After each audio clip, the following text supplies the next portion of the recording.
Hello, story seekers. Welcome to Haunting Words. If you found this video, you're probably looking for something to help you drift off to sleep, and I'm here to deliver. But before we begin, take a moment to like this video and subscribe to the channel. Now, get comfy, turn off the lights, and let your mind wander as I take you through tonight's story. This happened to me years ago, but I still think about it every time I see a bus driving by late at night. It wasn't the type of thing you could just shake off, even though I've tried. Back then, I was a 22-year-old college student in the middle of my final semester. My days were packed with classes, late-night study sessions, and a part-time job at a 24-hour diner.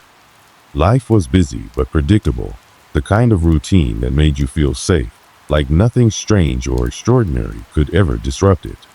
I lived in a small, unassuming city, the kind of place where most people knew each other, and the streets emptied out by 10 p.m. Public transportation wasn't fancy, but it worked. Buses ran reliably, though they were mostly empty at night. My route home took about 30 minutes and had me boarding the last bus of the evening, usually around 11:45 p.m. For as long as I can remember, buses had always been a neutral space for me, a place to sit back, listen to music, and zone out. I often saw the same few people on my route. The elderly woman clutching her floral shopping bag, a middle-aged man in a worn-out suit who always fell asleep near the back, and a pair of teenagers laughing way too loudly. But that night, the usual cast of characters wasn't there. It was late February, a time when winter still had its icy grip on the city. Snow had piled up along the sidewalks, and the streets shimmered with patches of black ice. I'd been at the diner longer than usual, covering for a coworker.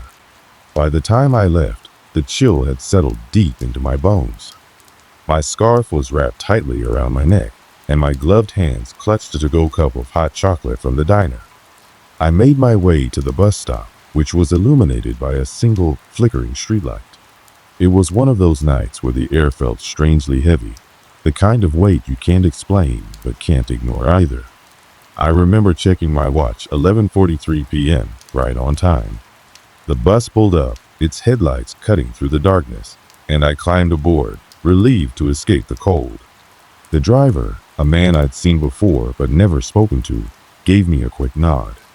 He seemed tired, his face partially shadowed by the brim of his cap. "Late one, huh?" he muttered, his voice barely audible.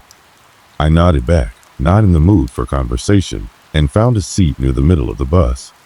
The interior was quiet, almost too quiet. The usual hum of the engine and the faint buzz of the overhead lights seemed muted somehow. I glanced around and realized I was the only passenger. That wasn't entirely unusual at this hour, but something about it felt off. The windows were slightly fogged from the cold, and the dim lighting made the space feel strangely claustrophobic. As the bus pulled away from the curb, I settled into my seat, unzipping my jacket and taking a sip of my hot chocolate. The warmth was comforting, and I tried to focus on the music playing through my headphones. The playlist was one of my favorites, filled with soft, calming tracks to help me wind down after a long shift. But for some reason, the music felt distant, like it wasn't quite syncing with the moment. I kept glancing at the windows, watching the snowy streets blur past. The route was so familiar I could practically map it in my sleep. First came the small strip of stores, their neon signs dimmed for the night. Then the park, its benches and playground equipment buried under layers of snow. But something about the bus's movement felt different, almost imperceptibly wrong, as if it was taking turns just a bit sharper or going a tad slower than usual. At one point, we passed an intersection where there was usually a gas station with its lights glowing brightly. That night, the station was dark, its pumps silhouetted against the faint glow of the moon. It struck me as odd, but I brushed it off, telling myself they must have closed early because of the weather. I glanced at the driver through the large rearview mirror above his seat. His face was expressionless, eyes fixed on the road. The dim light from the dashboard cast eerie shadows that made it hard to see his features clearly. I noticed he hadn't turned on the radio, which was unusual. Drivers usually had something playing to pass the time on these long, quiet routes. The further we went, the quieter it seemed to get, as if the city itself was holding its breath. I tried to shake the feeling, convincing myself that I was just tired. But something inside me was stirring, a faint whisper of unease I couldn't quite ignore. As the bus rolled through the empty streets, I noticed the quiet was starting to feel heavier, almost oppressive. It wasn't just the usual late-night stillness, this was something else. My music wasn't helping either. I kept turning the volume up, but it was like the sound didn't carry, like it was being swallowed by the air around me. I switched to another playlist, thinking maybe the softer tracks were making me overthink. Still, the unease clung to me. The first strange thing happened about 10 minutes into the ride. I had just passed the stretch of road lined with old, run-down warehouses when I saw something or thought I did. Through the foggy window, a flicker of movement caught my eye. At first, I thought it was just a shadow cast by a passing car, or maybe a stray animal darting through the snow. But when I looked closer, I didn't see anything. The streets were empty, not a single car or pedestrian in sight. I brushed it off, chalking it up to exhaustion. After all, I'd been on my feet for hours at the diner, dealing with the usual rush of orders and small talk with regulars. Fatigue can play tricks on the mind, I told myself. Still, I found my gaze drifting back to the window, scanning the darkened streets for anything that could explain the flicker. Nothing. I pulled out my phone, hoping to distract myself. Maybe some scrolling through social media would help. But when I unlocked the screen, it was blank. No apps, no notifications, just a black screen with the faint glow of the backlight. I tapped at it, confused. The battery wasn't dead. It had been at 72% when I left the diner. I held the power button, trying to restart it, but nothing happened. A cold chill ran down my spine, and I shoved the phone back into my pocket. It's just a glitch, I thought. Phones freeze up all the time, right? Still, I couldn't shake the feeling that something was off. The next thing I noticed was the bus itself. The overhead lights, which had been flickering occasionally since I boarded, started to dim more noticeably.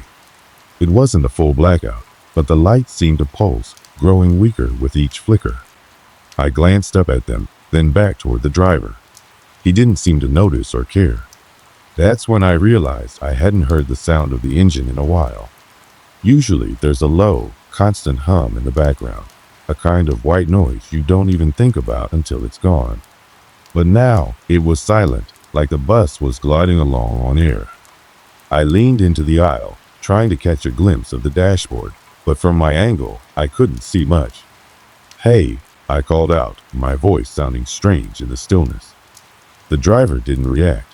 He kept staring straight ahead, hands gripping the wheel like they were glued to it. "Excuse me," I said louder, standing up slightly. "Is everything okay up there?" Nothing. Not even a glance in the mirror. I sat back down, my heart pounding a little harder now. Maybe he didn't hear me, I thought.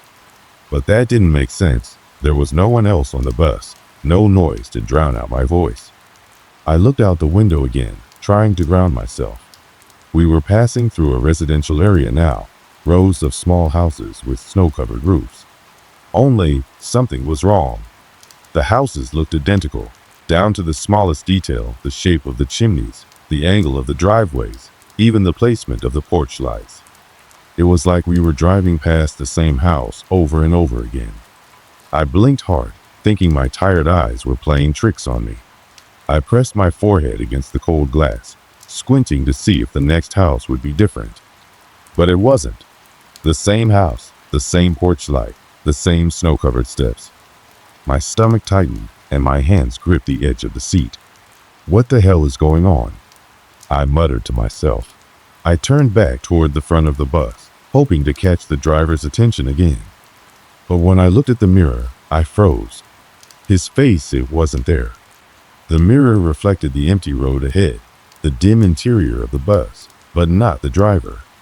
He was sitting there. I could see the back of his head, the brim of his cap, but the mirror showed nothing. I shot to my feet, nearly dropping my to-go cup. "Hey!" I shouted, louder this time. "What's going on?" Still, no response. I hesitated for a moment, then started walking toward the front of the bus. My boots thudded against the floor. the sound unnaturally loud in the otherwise silent space.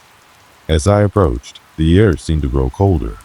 It wasn't just the chill of winter leaking in through the doors. It was a biting, unnatural cold that made my breath fog up in front of me. My steps slowed as I reached the driver's seat, and my stomach churned as I glanced up at the mirror again. Still no reflection. "Sir?" I said, my voice trembling slightly. He didn't move. I leaned forward, peering around the seat to get a better look at his face. But as I did, the bus jolted suddenly, throwing me off balance. I stumbled, grabbing onto the nearest pole to steady myself. When I looked back at the driver's seat, he was gone. For a moment, I just stood there, frozen. My pulse hammered in my ears, and my breathing came in shallow gasps. The driver's seat was empty, completely empty. No sign of the man who had been sitting there moments before, steering the bus. The wheel, however, was still turning smoothly and silently, as if guided by invisible hands. I backed away slowly, my mind racing. What was going on? Was this some kind of elaborate prank? Was I dreaming? I pinched the skin on my wrist, hard, enough to make myself wince. Definitely awake. The bus continued gliding forward, steady and unnervingly smooth. I looked toward the windows again, hoping for some clue, some sign that I wasn't losing my mind. The identical houses were gone now, replaced by a dense forest. But that didn't make sense. There wasn't a forest anywhere near my usual route home. The trees were tall and spindly, their skeletal branches clawing at the sky. The snow on the ground seemed untouched, pristine, as if no human had ever set foot there.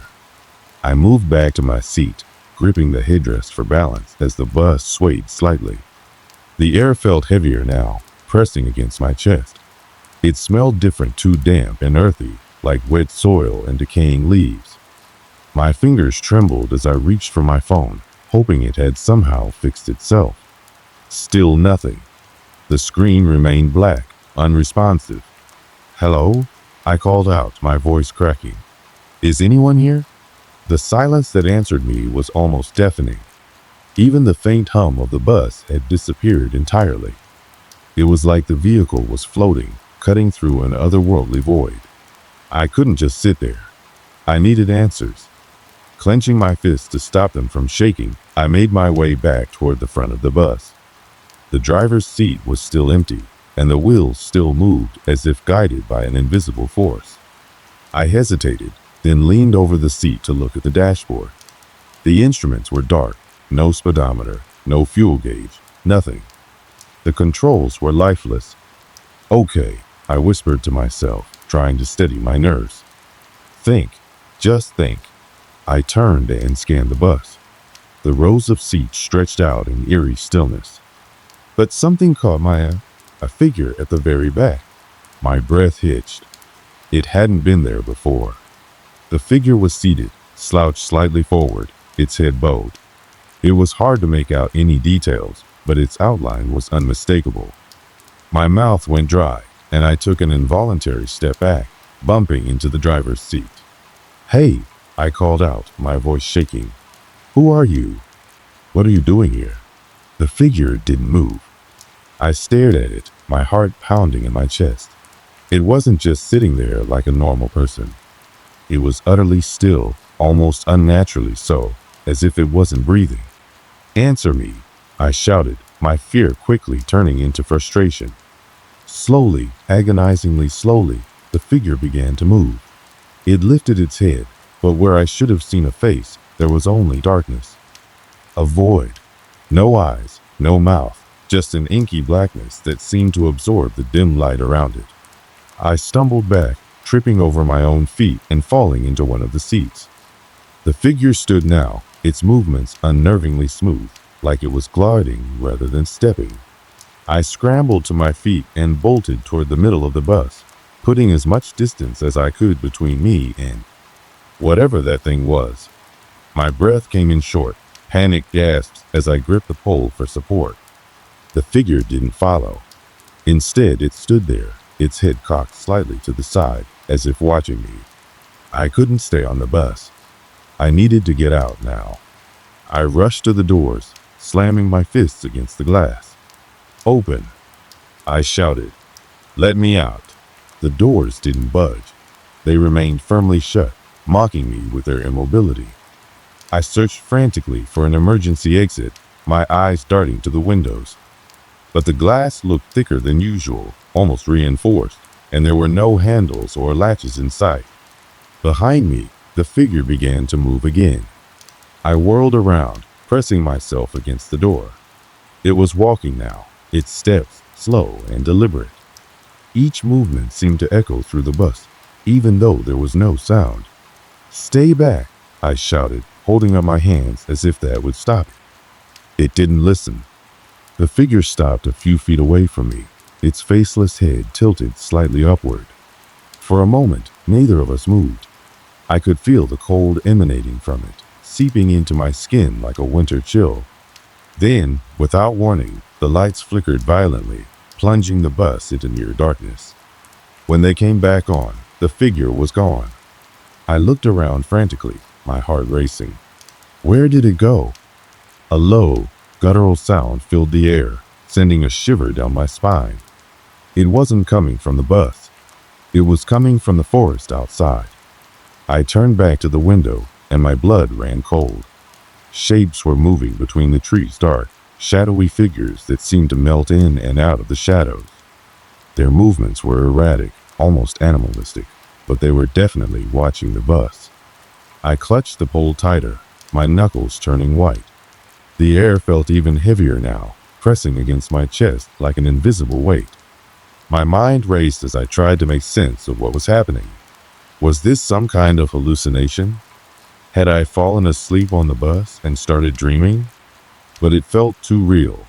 The cold, the smells, the oppressive silence, it was all too vivid. I had to do something. Sitting there and waiting for whatever was out there or in here to make the next move wasn't an option. Taking a deep breath, I made my way back to the middle of the bus, keeping my eyes on the windows and the empty aisle. The air seemed to grow colder with each step, and my ears started ringing with a high-pitched whine that refused to go away. When I reached the emergency hatch on the ceiling, I tugged at it with all my strength. It didn't budge. I slammed my fists against it, shouting in frustration. The guttural sound from the forest grew louder, joined by a chorus of others. Whatever was out there, there were more of them now. I turned back toward the aisle, and my stomach dropped. The figure was back, standing in the same spot as before. But this time, it wasn't alone. 3 more figures stood beside it, each identical in their faceless, shadowy appearance. My chest tightened as panic threatened to overwhelm me. I backed away slowly, my eyes darting between the figures. The bus shuddered suddenly, the lights flickering again. The air grew colder still, and the guttural sounds outside rose to a deafening crescendo. I had never felt more trapped in my life. The bus jolted violently, throwing me against the nearest row of seats. My hands scrambled for a grip as the vehicle swayed side to side like a ship in a storm.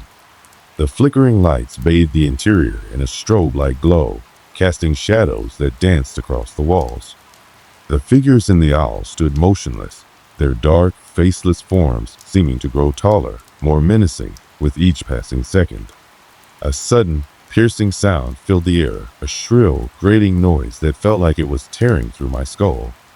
I clamped my hands over my ears, but it did little to muffle the noise.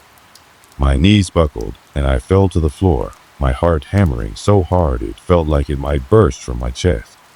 Through the agony of the sound, I heard something else, a low, guttural voice.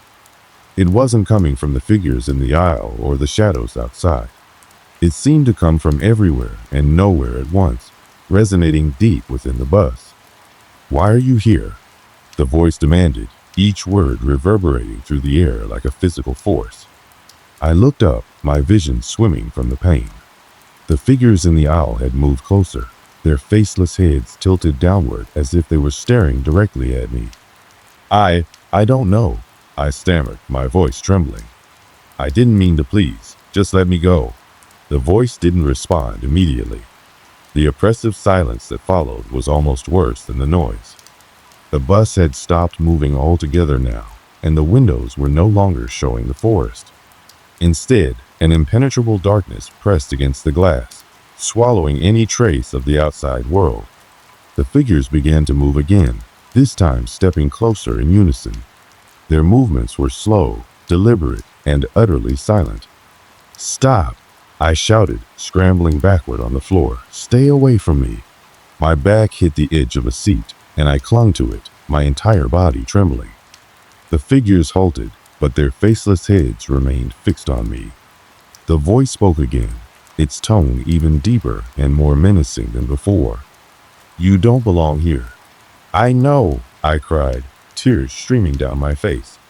"I don't know how I got here. Please, just let me leave." The bus shuddered violently, and the lights dimmed further until only a faint, sickly glow remained.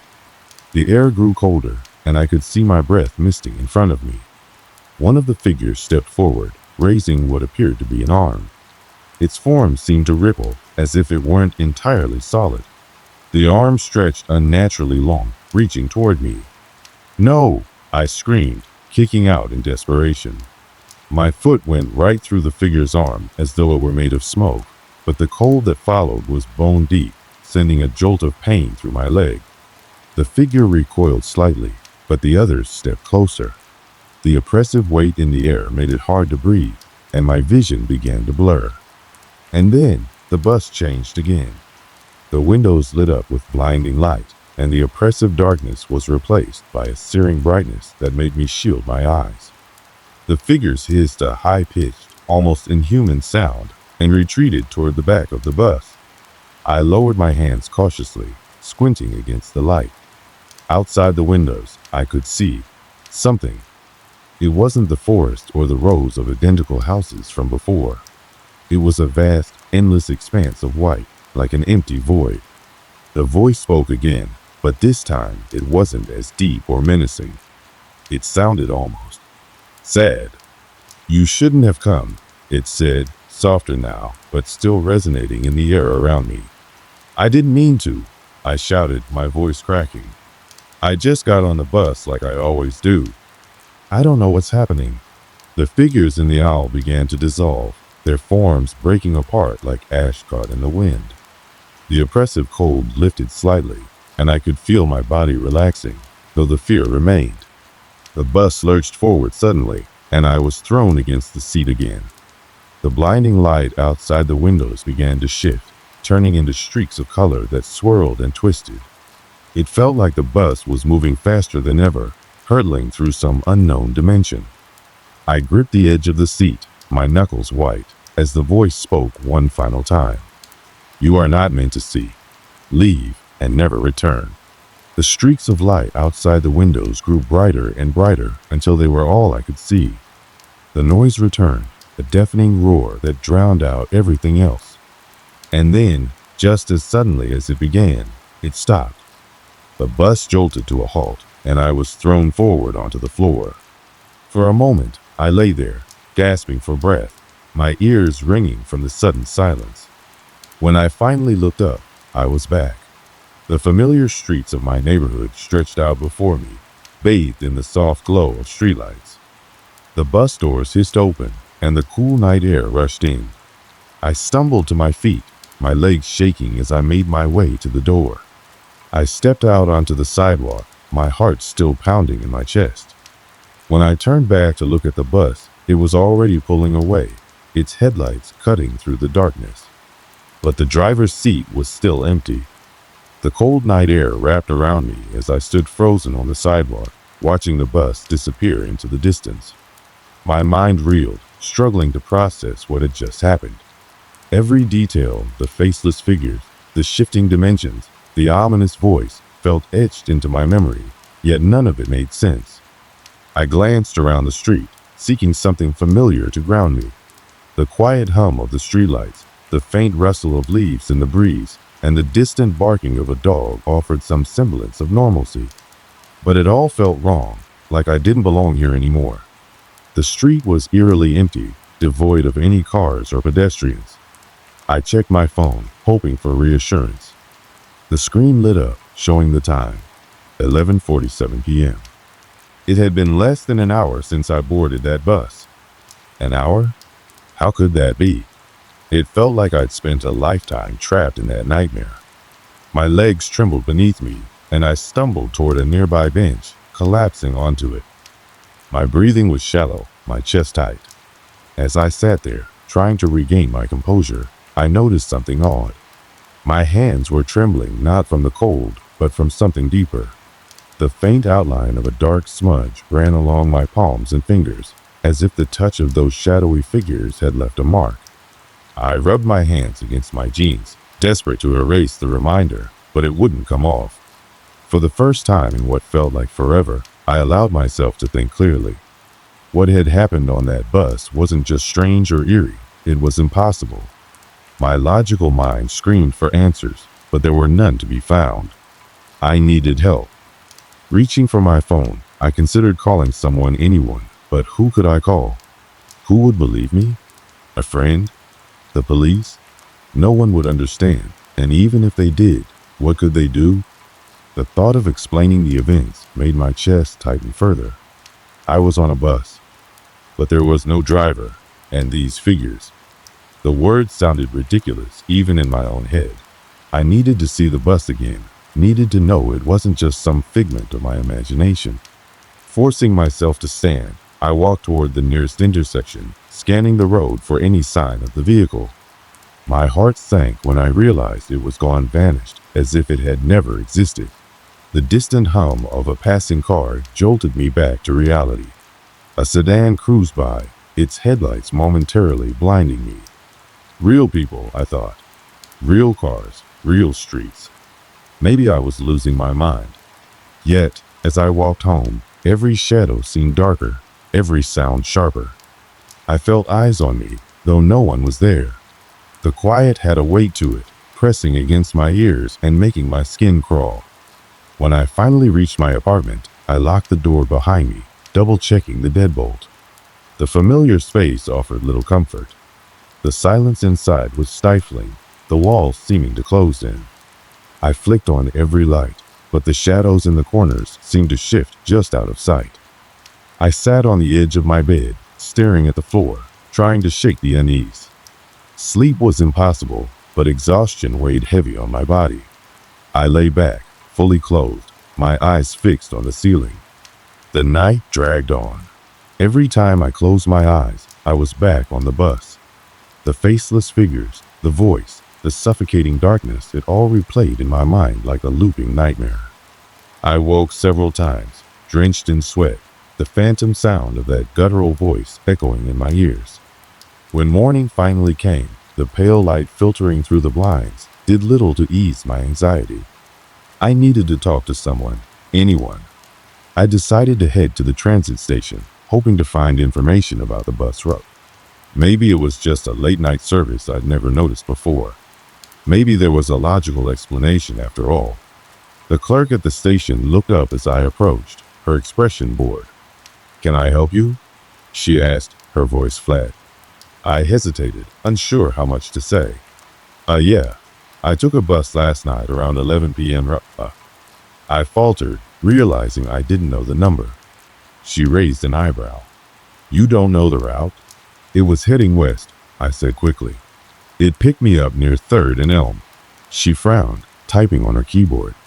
After a moment, she shook her head. "There's no westbound service at that time from 3rd and Elm.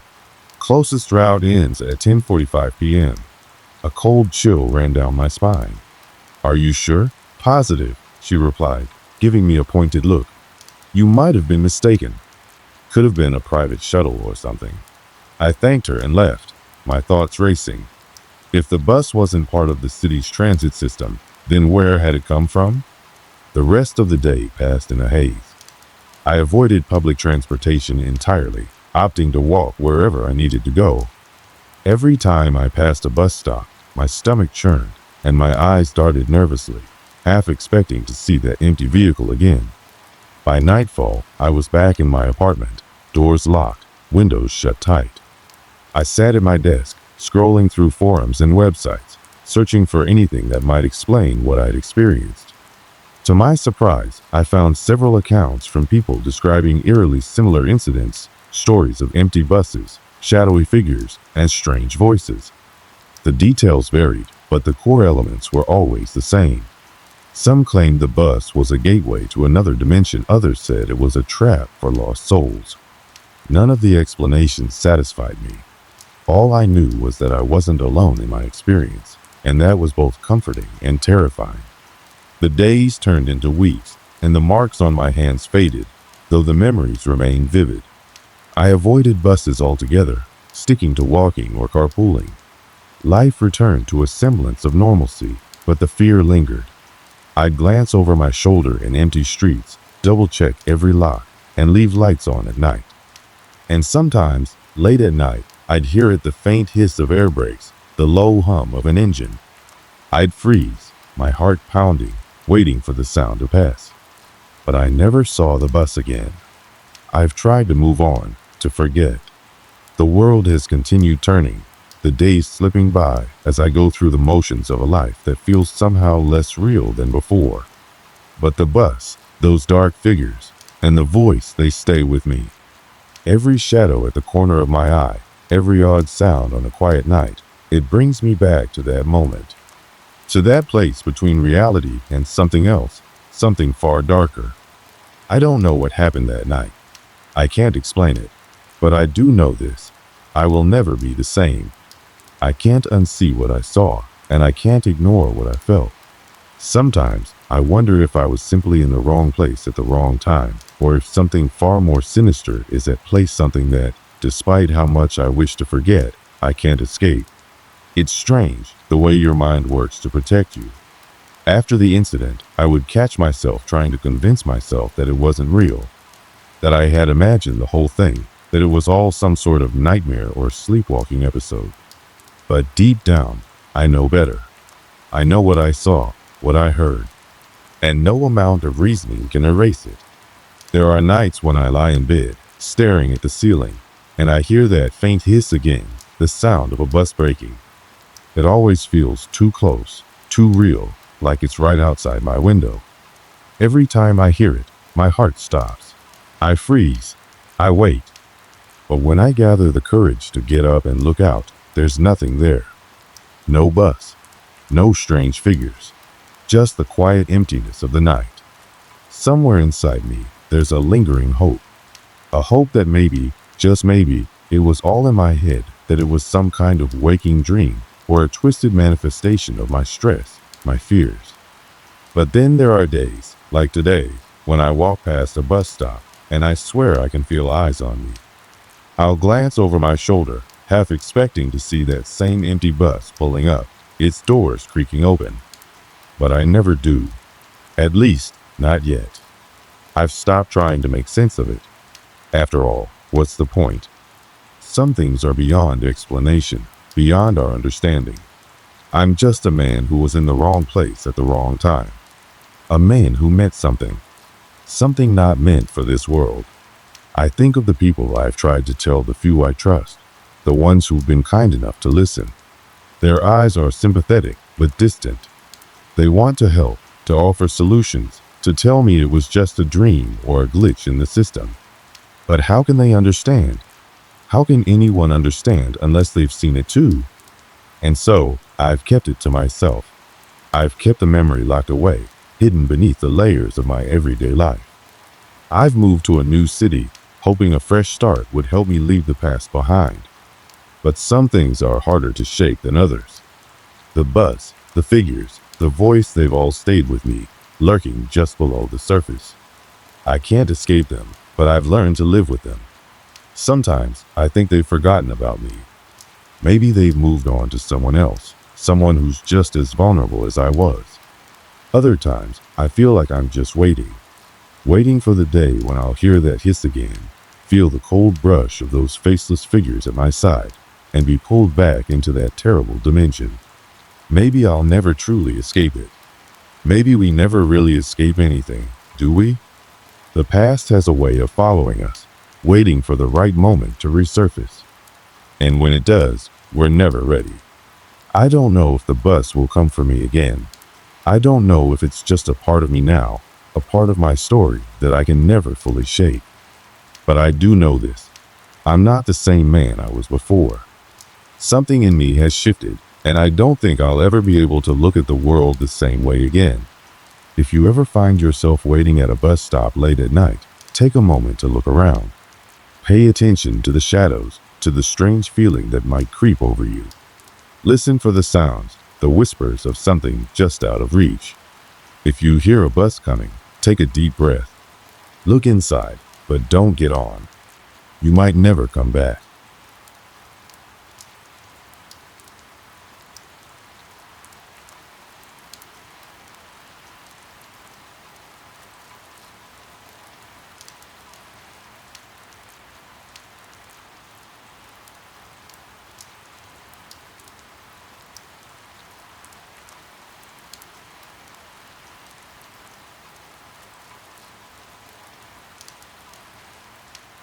It all began on a quiet, ordinary evening.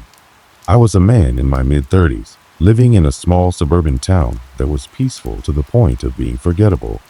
My life revolved around a 9-to-5 job in an office, the daily grind that most people could relate to. There was nothing remarkable about my daily routine.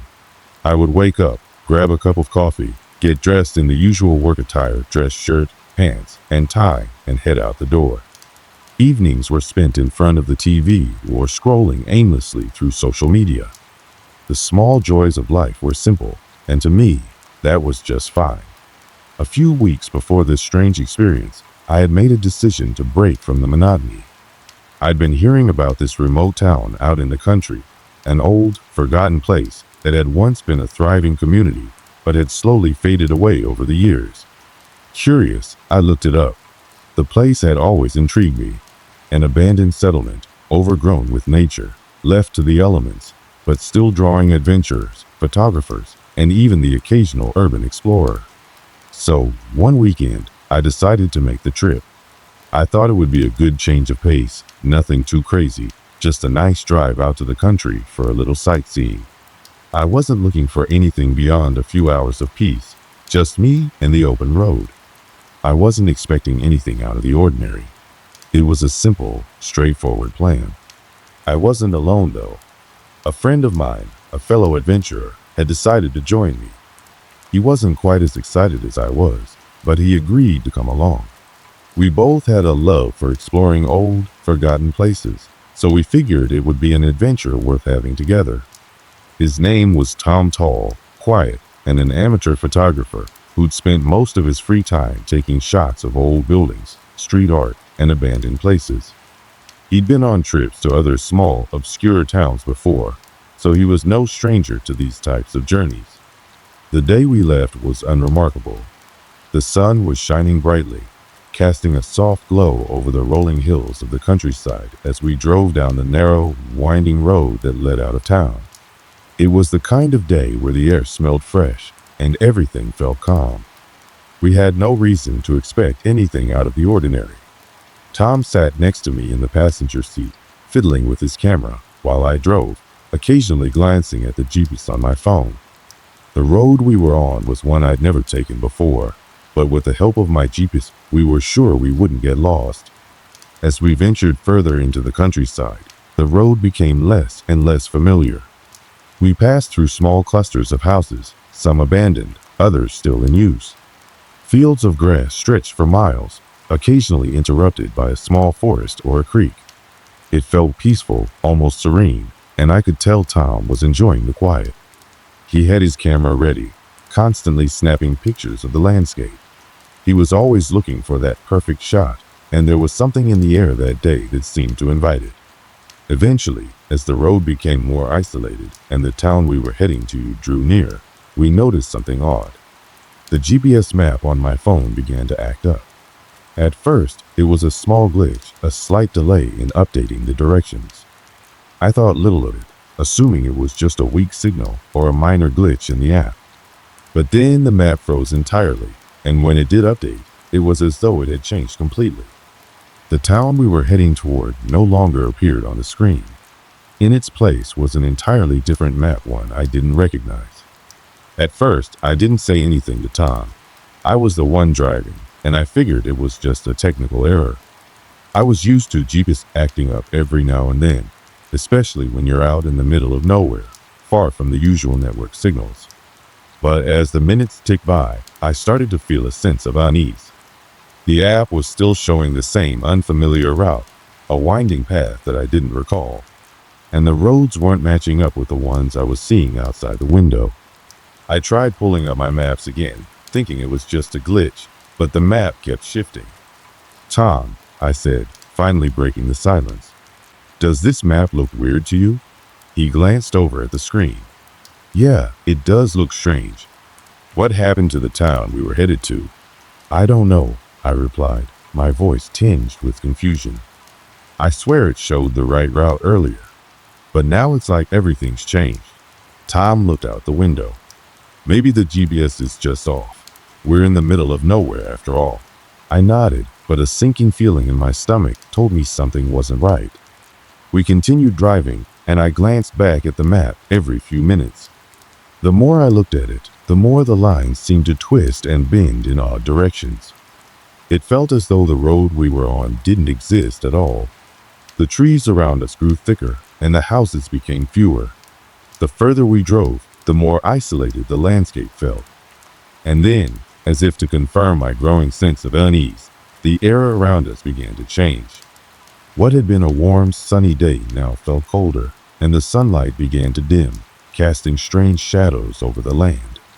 I tried to shake off the feeling of discomfort. It was just a map error, I told myself. There was no reason to be afraid. But as we continued down the road, the path ahead became more and more unnerving. The strange thing was, there were no signs, no road markers, no familiar landmarks. It felt like we had crossed over into some kind of forgotten place, a place where time had stopped. I couldn't shake the thought that we had somehow wandered off the map entirely. We kept driving, our surroundings growing even more bizarre as the minutes passed. The road we were on no longer felt like a road at all. It seemed to fade into the wilderness, almost as though it was being reclaimed by nature. The trees on either side of us were dense, their twisted branches hanging low, casting eerie shadows over the car. The leaves rustled in a wind that had no business being so cold for a day that had started off so warm. The air felt thick, oppressive, and with each passing mile, I could feel a strange weight pressing down on me. A sense that we weren't just lost, we were somewhere we shouldn't be. Tom, who had been quiet for a while, suddenly spoke up, breaking the uncomfortable silence. "Do you see that?" he asked, his voice low and tense. I glanced around, following his gaze. He was staring out the passenger side window, his eyes wide. "What?" I asked, my heart pounding slightly in my chest. He didn't respond immediately. Instead, he pointed at a narrow trail that seemed to curve off into the woods. The trail was barely visible from the road, hidden by the dense foliage. But what caught my attention wasn't the trail itself. It was the old, rusted sign that leaned against the trees at the entrance. It was weathered and barely legible, the words almost completely obscured by the decay. "That wasn't here before," I muttered under my breath. I had been paying attention to the road and the map, and I was sure that this trail didn't exist. I could barely make out the shape of the sign, no clear letters, no clear direction. "We should pull over and check it out," Tom said, his voice tinged with curiosity. I felt a sudden unease grip me. "I don't know, Tom. Something about this doesn't feel right." But Tom, always the adventurer, was already unbuckling his seatbelt. "Come on, man. This place is exactly what we came here for, right? We've been driving for hours. Let's just see where it leads." I hesitated. I didn't want to seem like a coward, but something inside me screamed that we shouldn't go any further. The more I looked at that trail, the more it felt like it was calling us, like it was tempting us to step into something unknown, something we might not be able to escape from. But Tom was already opening the door, grabbing his camera, and stepping out of the car. I took a deep breath, fighting back the growing sense of dread that washed over me. I knew he was right, in a way. We'd come all this way to explore. The last thing I wanted was to back out now. So, reluctantly, I followed him out of the car. The moment my feet hit the ground, I felt the air shift again. It was colder now, even more so than before. My breath formed small clouds in front of me, despite it being the middle of the afternoon. The trail was narrow and overgrown, the path barely visible under a carpet of fallen leaves and branches.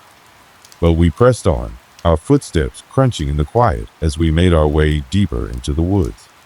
The deeper we went, the stranger it felt. The trees seemed to close in around us, the once distant sounds of the outside world growing muffled, as though they were being swallowed up by the forest. The path was twisting, winding in ways that didn't make sense, as though it were deliberately trying to confuse us. And then, just as I was about to suggest we turn back, I heard something. At first, it was a soft rustle, a movement in the trees above us, a bird, perhaps. But then it became more distinct. A sound like footsteps, slow and deliberate, just behind us. I stopped dead in my tracks, my heart racing. I glanced at Tom. He'd heard it too. He was looking around, his camera now dangling loosely from his hand. "Did you hear that?" he asked, his voice barely above a whisper. I nodded, unable to speak. My eyes scanned the trees, but all I saw were shadows. Nothing moved. Nothing made a sound. "I'm sure it's nothing," Tom said, trying to shake off the unease in his voice. "Probably just an animal or something." But I couldn't shake the feeling that something was watching us. It wasn't just the sound, it was the way the woods seemed to close in around us, the way the atmosphere felt suddenly thick, suffocating. It was as if we were intruding on something we weren't meant to see. We continued walking, but my pace had slowed. I couldn't help it. Every part of me was screaming to turn around and leave, but we were already so far down the trail, and Tom was already moving ahead. I didn't want to be the one to spoil his fun, but every instinct in me was telling me we were making a mistake. As we moved deeper into the woods, I noticed something strange about the trees. They weren't just trees, they seemed wrong. Their trunks twisted unnaturally, their branches gnarled and reaching toward us like long clawed fingers. The air around us grew colder still, and the sky above had darkened inexplicably, even though it hadn't started raining. Then, out of nowhere, a loud crash echoed from somewhere deeper in the woods. We froze, both of us turning to look. It sounded like something or someone had crashed through the underbrush. My heart hammered in my chest as I waited for the sound to come again, but there was nothing. Just the silence. "Let's get out of here," I said, my voice shaking. Tom, however, seemed more intrigued than frightened. He was already snapping pictures, his camera clicking in rapid succession. "I think we're close to something," he said, his eyes gleaming with excitement. "There has to be something further down the trail." "I'm not so sure," I replied, stepping back. "I think we should go back. Now." Tom didn't hear me. Or maybe he just didn't want to listen. He was already moving forward again, and despite everything inside me telling me to turn around, I followed. The deeper we went, the more unsettling it became. It wasn't just the trees, the shadows, or the cold. It was something else, something that seemed to press in on us from all sides. We hadn't seen a soul since we started down the trail, and yet it felt like we were not alone. And then, just as we were about to round a bend in the trail, the ground beneath us suddenly gave way, and I stumbled forward. My heart skipped a beat as I caught myself on a nearby tree. Tom turned, laughing nervously. "You okay?" he asked. "I think I stepped on something," I muttered, looking down. And then I saw it. It was a rusted piece of metal sticking out of the dirt, half buried in the earth. I crouched down to examine it, brushing away the dirt with my hands. It was a sign, old and weathered, but still legible enough to make out a few words. It wasn't a street sign. It wasn't even a trail marker. It was the name of the town we had been heading toward, only it was spelled wrong. The metal sign with the misspelled name of the town felt like a punch to the gut. I stared at it for a long moment, my mind struggling to piece together what was happening. My hand still rested on the sign, the rust cold against my skin, but I couldn't focus on it. All I could think about was the twisted path that had brought us here, the trees that seemed to close in around us. the strange, unexplained sound we had heard just moments before. Tom had been snapping pictures furiously, but when he saw my face, he stopped. "What is it?" he asked, his voice low. "What's wrong?" I didn't answer immediately. My mind was still racing, trying to make sense of the sign. The misspelling, it shouldn't have been there. I had checked the map before we even left the hotel, and this town, this place, wasn't supposed to be anywhere near our route. The path had led us somewhere else entirely, somewhere that shouldn't exist. "It's not right," I finally muttered. "This sign, the name is wrong." Tom crouched next to me, examining the sign for himself. His brow furrowed as he ran his fingers over the worn surface, wiping away more dirt. "It's just a typo or something," he said, trying to sound nonchalant. "It happens. It doesn't mean anything." I shook my head, the unease creeping back into my chest. "No, Tom. I swear, this place isn't even on the map. I don't think it's supposed to be here." I stood up quickly, brushing the dirt from my hands as if the sign could somehow contaminate me. My heart was pounding, and the cool breeze that had picked up through the trees felt like it was freezing me from the inside out. I looked around, suddenly aware of how isolated we were, how alone. "Let's go back," I said, my voice a little sharper than I intended. "This isn't worth it. We've already gone off the main path. We need to get out of here before it gets worse." Tom, of course, wasn't having it. He stood up, shaking his head. "You're freaking out over nothing. We're fine. Let's just see what's down the trail. We're already here. We came for an adventure." But my instincts screamed that we weren't here for an adventure. Not the kind we had expected anyway. Still, I followed him. It felt like I didn't have a choice. Every part of me wanted to turn back, but the pull of curiosity, of finding an answer, kept me walking. The path before us seemed to stretch endlessly, bending in ways that didn't make sense. I noticed that the air had gotten even colder, the once warm afternoon now replaced by an unnatural chill that made my skin crawl. It was as though the temperature had dropped 10 degrees in a matter of minutes. And the trees, they were different, their bark now dark and knotted, as if they were somehow ancient, older than anything I'd ever seen. The shadows beneath them seemed to move, flickering in the corner of my vision like something alive. "Did you hear that?" Tom asked suddenly, his voice tense. I froze. My heart thudded in my chest as I strained to listen, but there was nothing. Just the sound of the wind moving through the leaves and the occasional creak of a branch swaying. But then, just as quickly, it came again. A low thud, a grunt, a shuffle. I turned, my eyes wide with dread, but I saw nothing. Tom was looking in the same direction, his camera now hanging loosely in his hand. His gaze shifted from the woods around us to me, and for the first time since we'd entered the woods, I saw the same unease on his face that I had been feeling all along. "I'm getting a bad feeling about this," I said, my voice tight. "We need to go back." "No," he snapped, his voice hard. "We're not going back." "Not yet." I didn't argue. We kept walking, but the sounds from behind us kept following us. It wasn't just the rustling of leaves anymore. It was the unmistakable sound of something or someone moving just out of sight. The sound of heavy footsteps, slow and deliberate, like a person trying to stay hidden in the underbrush. The atmosphere grew heavier with each step, the air thick with tension. The trees seemed to stretch higher, darker, their branches twisting into grotesque shapes.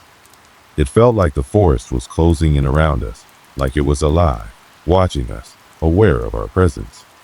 The shadows were moving too, slipping between the trees in ways that defied logic.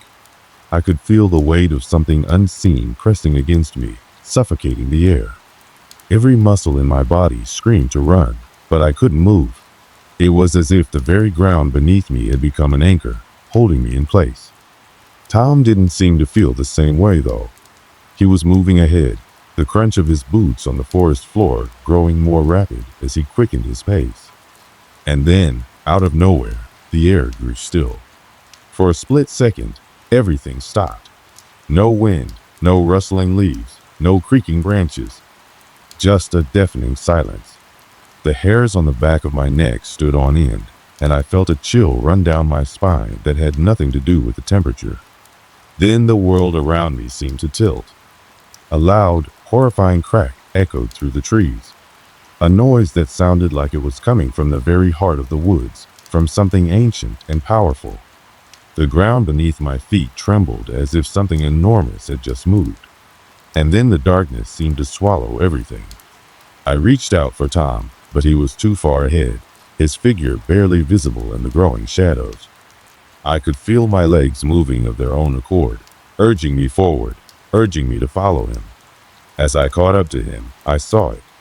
A figure, a silhouette standing in the distance, just past the bend in the trail. At first, I thought it was another traveler, someone who had wandered into this desolate place like we had. But then I saw the way it moved, or rather, the way it didn't move. It was as if it was standing still, frozen in time, watching us. I stopped dead in my tracks, my heart pounding in my chest, my breath caught in my throat. The figure was tall, unnaturally tall, and cloaked in something dark. A long coat, maybe? But there was something wrong about it. The way it didn't seem to move at all, even as the wind picked up again. And then it disappeared. One moment, it was there. The next, it was gone.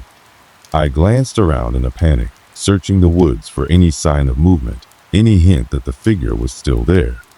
But there was nothing. Just the rustling leaves, the whispers of wind through the trees. Tom looked back at me, his face pale. "What was that?" he whispered. I didn't answer. I couldn't. My voice had deserted me. The shadows had shifted, and now the forest was darker than ever. The darkness was suffocating. It pressed down on me from all sides, a tangible weight in the air, thick and oppressive. My breath came in shallow, panicked gasps as I tried to steady myself, but my hands trembled violently. I wanted to run. I wanted to scream, but I was frozen in place, my mind still reeling from the bizarre events that had led me to this point. I could hear Tom behind me, his breathing equally rapid, his footsteps hesitant as he tried to catch up.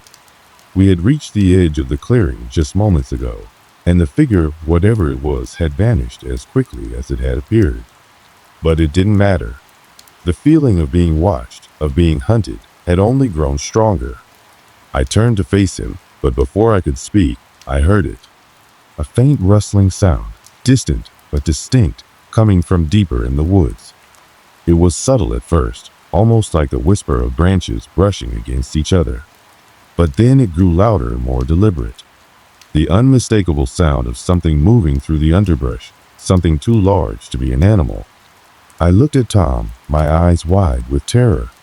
He was already staring ahead, his face pale as he slowly realized what I had. Whatever was in these woods was not human. It wasn't even close. "We need to get out of here," I said, my voice low, shaking. "Now." But Tom didn't move. He was too focused on something ahead. His eyes were wide, his mouth slightly agape. And then, as if to confirm my worst fears, he pointed. In the center of the clearing stood a massive figure, obscured by the dense fog that had begun to roll in. It was tall, impossibly tall, its form half shrouded by the mist. But I could see its eyes. Two pinpricks of red light glowing in the dark, watching us with an intensity that sent a jolt of pure fear down my spine. I tried to speak, to tell him to move, to run, but no words came out. The creature, if that's what it was, had no shape I could make sense of. It was as if it was made of shadows and mist, its edges constantly shifting, blending with the fog around it. The only thing that remained constant were those eyes bright, burning, and hungry. Then, without warning, it moved. Its limbs stretched impossibly long, reaching toward us with a terrifying swiftness. I could feel the air around me grow colder as it approached, the very space vibrating with its presence. The ground beneath my feet seemed to tremble with each step it took, and the noise, an inhuman, guttural sound, echoed through the forest. It was like a low, grinding growl, coming from deep within the earth itself. "Run!" I screamed, my voice finally breaking through the paralyzing fear. Tom snapped out of his trance, his eyes wild. But it was too late. The creature was on us, its massive form blocking the path to safety. I turned to flee, but something cold and hard gripped my wrist, pulling me back. I whipped around, my heart pounding in my chest, only to find the creature's hand, if that's what it was, wrapped around my arm. Its touch was like ice, seeping into my skin, freezing me from the inside out. I screamed, struggling to break free, but it was no use. The creature's grip was unyielding, its strength overwhelming. I could feel the life being drained from me, the very energy being siphoned away as it pulled me closer. I looked at Tom, desperate for him to help, but he was already gone. He was running, his form disappearing into the mist. I couldn't blame him. If I had been in his shoes, I would have done the same. The creature was mine now, and it wasn't going to let me go. The coldness deepened, and the creature's eyes gleamed with a twisted satisfaction. It leaned in closer, its breath, or what I thought was breath, foul and rancid, its form shifting, changing in ways that made my stomach churn. "Help me," I begged, my voice hoarse, barely a whisper. But the words felt meaningless, swallowed by the night. There was no one to help. No one but me. But then something happened. A spark of defiance flared within me, a tiny ember of rage burning in my chest. I refused to die here, in this forsaken place, at the hands of something I couldn't even understand. I fought back. With every ounce of strength I had left, I yanked my arm free, the creature's grip loosening for just a moment. It wasn't enough, but it was enough for me to stumble backward, away from the thing that had nearly drained me of everything. I didn't look back. I couldn't. I just ran. I ran through the trees, my breath ragged, my legs burning with exhaustion. The path seemed endless, twisting and turning, leading me deeper into the forest, away from the clearing and the creature. But I could hear it.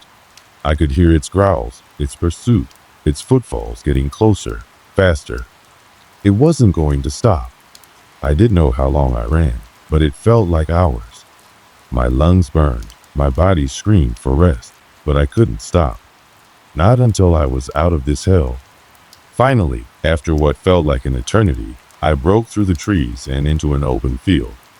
I collapsed onto the ground, gasping for air, my heart pounding in my chest. I looked around frantically, but there was no sign of the creature. No shadow, no glowing eyes. It had disappeared. But that didn't mean it was over. I could still feel its presence lingering in the air, in the ground beneath me, in the very space I occupied. I could still hear it, that low, guttural growl echoing through the woods. It wasn't gone. It was waiting, watching. And I realized then, with a sickening certainty, that this was far from over. The first rays of dawn were just beginning to break through the dense canopy, casting a faint glow over the field where I had collapsed. I could still feel the weight of the terror that had gripped me in the forest, my chest tight with the aftershocks of what I had experienced. The sun's light felt like a weak shield against the horror of the night, offering little comfort in the face of what I had barely escaped. I sat up slowly, my body protest the movement as if every muscle was still locked in the grip of fear. My hands were trembling uncontrollably, but I managed to push myself to my feet. The fog had lifted, leaving the air crisp and cold, but it didn't feel like the usual morning chill. It felt wrong, like something had shifted in the world, a subtle change that lingered in the atmosphere. I glanced around, half expecting to see the towering figure emerging from the trees, its red eyes glowing, its massive limbs stretching toward me. But there was nothing, just the quiet expanse of the field, the distant sound of birds calling, and the rustling of leaves in the gentle morning breeze. It was almost peaceful, too peaceful for what had happened only hours before. I took a few shaky steps forward, my mind still racing. I needed to find Tom. He couldn't have gone far. The thought of him running off into the night, leaving me behind, hurt, but I had to admit that I might have done the same thing if the roles had been reversed. The creature, whatever it was, had been too powerful, too terrifying. No one could have fought it off. The search for Tom wasn't a long one. I found him a few minutes later, crouched near the edge of a stream that cut through the field. He was huddled there, his face pale, his eyes wide with shock. He didn't look like the man I had known for years. He looked like a ghost, his body still in the present, but his mind trapped somewhere in the past, lost to the terror of the night. "Tom," I called out softly, my voice thick with exhaustion. "Are you okay?" He didn't respond right away. He just stared at the ground, his eyes unfocused, like he was seeing something beyond the present. I approached cautiously, not sure if I should touch him or leave him be. But I had to get through to him somehow. "Tom," I repeated, kneeling down next to him. "We're out of there. We're safe. It's over." He blinked, slowly, as though waking from a trance. When his eyes met mine, they were filled with a confusion and fear I couldn't ignore. "No, it's not over," he whispered, his voice barely audible. "It's never over." I didn't understand. "What do you mean?" "We made it out. It's gone. We're safe now." But he shook his head, a slow, deliberate motion that sent a chill through me. He stared into the distance, as though something was still watching him. "The thing we saw last night, it's not just some monster," he said, his voice cracking. "It's a warning that something is coming, something worse." I felt a knot tighten in my stomach. "What are you talking about?" My voice was shaking now, the realization sinking in that this nightmare wasn't as simple as I'd hoped. "We're out of it. We're okay." He didn't answer immediately. Instead, he reached into his jacket pocket and pulled out something small, something that I couldn't quite make out. It was a crumpled, torn piece of paper, but I didn't see where it had come from. He handed it to me wordlessly. I took it, unfolding it carefully. It was a map similar to the one we had been following last night. But this one was different. This one had markings I hadn't seen before. A few lines had been drawn across areas we hadn't even explored, and there was a symbol in the corner of the map that I couldn't recognize, an ominous design that seemed to shift and change the longer I stared at it. This wasn't on the map last night," I said, my voice trembling. "Where did you find this?" Tom looked at me with wide eyes, his face drawn and pale. It was with me, in my pocket, the whole time. I don't remember putting it there. I don't even remember having it." I stared at the map in my hands, confusion and fear twisting inside me. If the map had been with him the whole time, then why hadn't we seen it earlier? Why hadn't it led us to safety? I felt my heart race again, the weight of the realization settling in. This wasn't a simple accident or a random encounter with a strange creature. Something had been guiding us, pushing us, leading us to that spot in the woods. And whatever it was, it wasn't finished with us yet. "We need to leave," I said, my voice firm now, even though the fear was still there, gnawing at me. "We need to go, get as far away from here as possible." Tom didn't argue, though I could see that the idea of leaving didn't sit well with him. He looked back at the trees, the fog still lingering just beyond the field, and I could see the same fear in his eyes that I felt in my own chest. But there was nothing left for us here. The creature was still out there, and whatever was guiding us, whatever had been marking that map, wasn't done. As we walked away from the clearing and into the distance, the landscape around us seemed to shift, subtly at first, as though the world itself was changing. The trees grew denser, the path less familiar. The silence was oppressive, and the air seemed heavier, filled with the weight of unanswered questions. What was that creature? What had we experienced in those woods? And why had it followed us out? But even more pressing was the question that lingered in my mind. What had Tom seen on that map that made him believe the danger wasn't over? Was the creature still out there, or was there something else, something even worse, waiting for us in the shadows? We didn't speak much after that, the weight of what had happened hanging between us, unspoken but understood. We didn't have the answers, and for the first time in my life, I wasn't sure if I ever would. All we could do was leave. I don't know how long we walked after we left that field. Time seemed to lose all meaning, as though the world outside those woods had stopped existing, suspended in an eerie stasis. Tom was beside me, his footsteps heavy, as if each movement was an effort.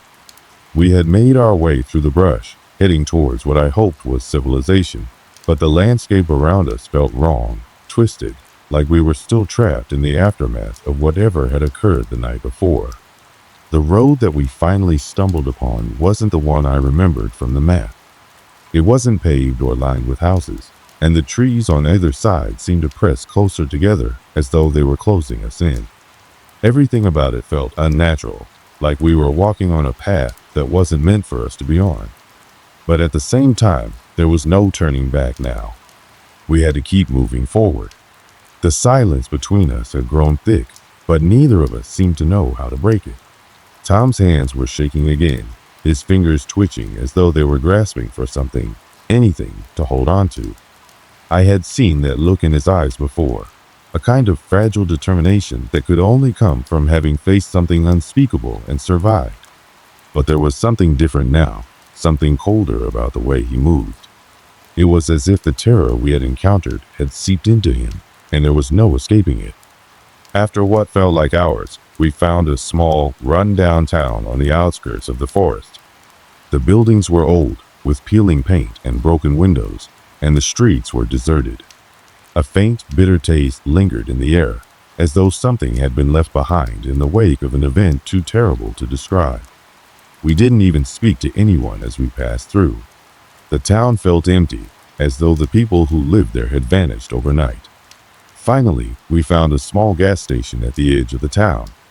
The neon sign flickered, casting an eerie glow over the empty parking lot. It was the first sign of life we had seen in what felt like an eternity. We went inside, hoping for a moment of reprieve, something to ground us, to reassure us that we were still part of the world we knew. But when we walked in, the air inside was stale, heavy with the scent of old oil and dust. The shelves were bare, as though the place had been abandoned long ago. Behind the counter, there was a man, sitting motionless. His eyes were wide open, unblinking, and staring at something in front of him. His hands rested on the counter, fingers curled into tight, stiff fists. But he wasn't moving. There was no life in him. "Hello," I called out, my voice barely above a whisper. But there was no response. Nothing but the flickering of the lights overhead and the endless hum of the broken machinery. My heart raced, and I grabbed Tom's arm, pulling him back toward the door. Whatever had happened in that town, whatever had infected the air around us, was not something we needed to be a part of. We left the gas station without a word, but the weight of it, the heaviness of the place, followed us even as we walked out into the open road. It was the kind of place you couldn't shake off, like the ghost of a nightmare lingering just at the edge of your thoughts. And that's when I realized something. We hadn't escaped the nightmare at all. We had left the forest, yes, but the creature, the thing we had faced, the thing we had been running from, had been more than just a physical presence. It was tied to that place, tied to the land itself, and we hadn't left it behind. We had only walked further into its grasp. The map, Tom's map, was the only clue we had, the only thing that might make sense of what had happened to us.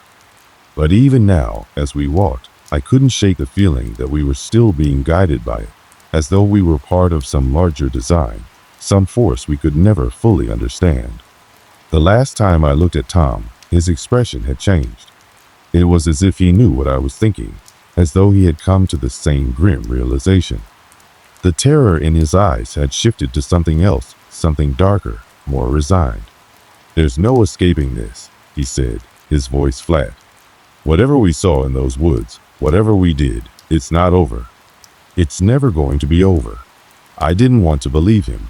I couldn't believe him. But the more I thought about it, the more it made sense. That thing we had encountered in the forest, the one that had seemed so terrifying and alien, had left something behind. It had infected us, changed us in ways we couldn't comprehend. The world we had returned to, the one we had thought would be normal, had shifted too. It wasn't the same anymore, and neither were we.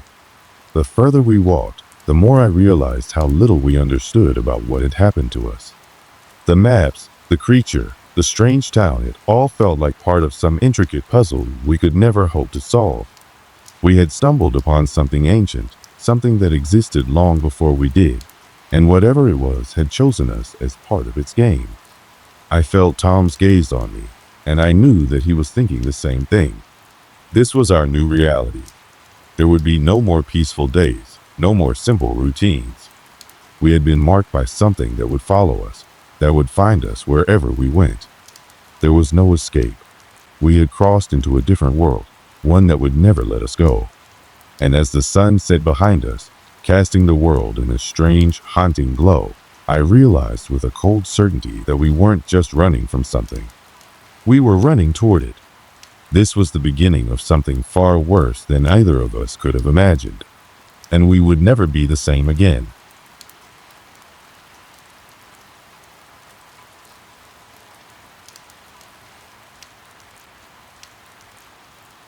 It was a regular night, nothing out of the ordinary, and for me, that's how I liked it.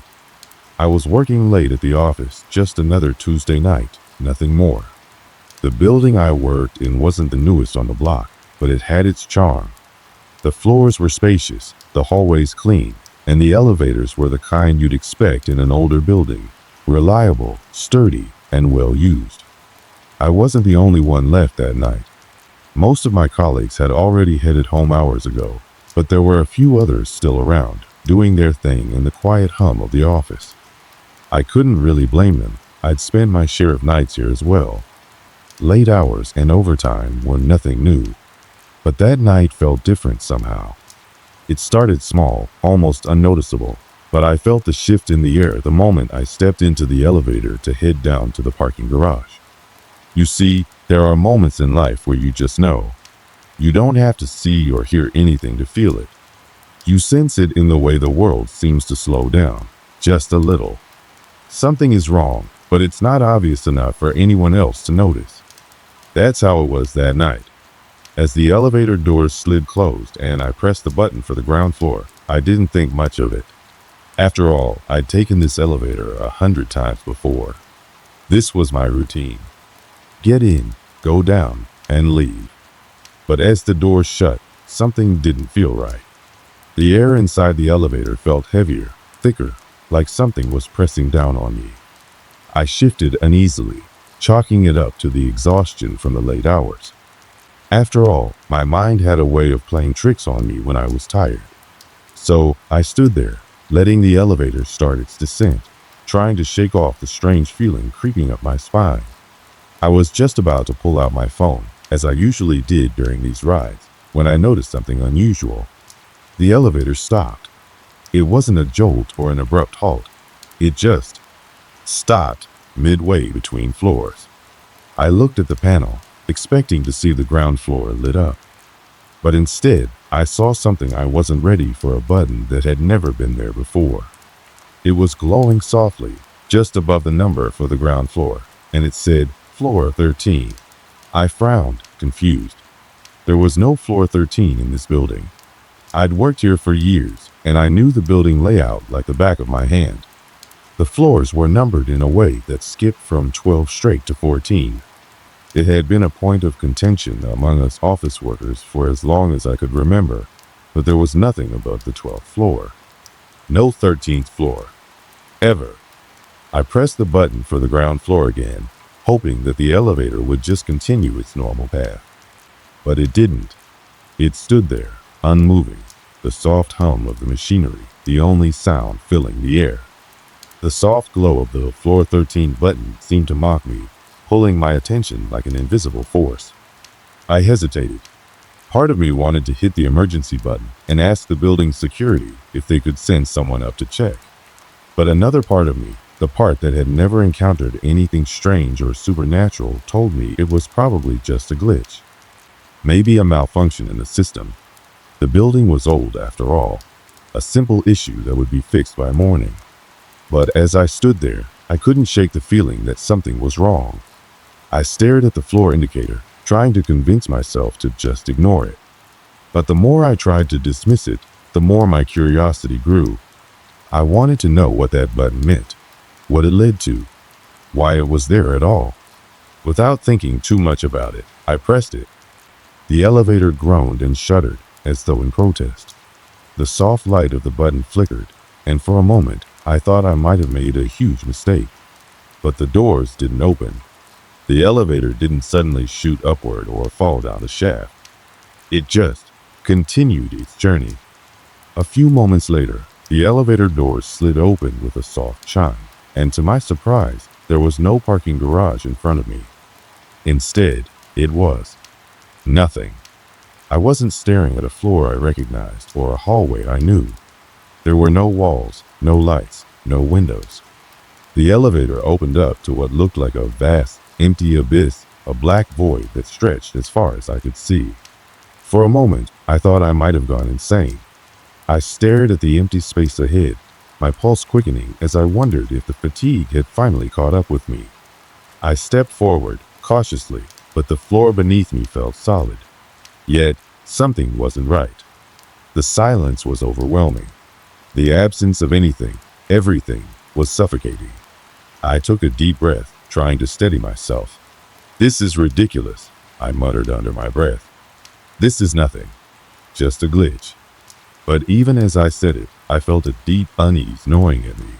The air felt colder, heavier, and the hairs on the back of my neck stood up as though I wasn't alone in the dark, empty space. The elevator doors hadn't closed, and I realized I hadn't hit any other buttons. I was still stuck between floors, between reality and whatever this place was, and I had no idea what to do next. But before I could process my next move, I heard a sound. It was soft at first, like a faint shuffle of feet on carpet, but it grew louder, closer. And the more I listened, the more I could hear. Someone or something was coming toward me. I turned around, my heart pounding in my chest. The elevator doors were still open, and in that vast nothingness, I couldn't see anyone. But the sound, it was getting closer. And then I heard a voice, a low, guttural murmur. Something barely recognizable. "Why did you come here?" That was when I understood something was wrong. Very wrong. But I still didn't know how to leave. The first sign that something was deeply wrong didn't come from the eerie silence of the space or the strange voice I'd heard moments before.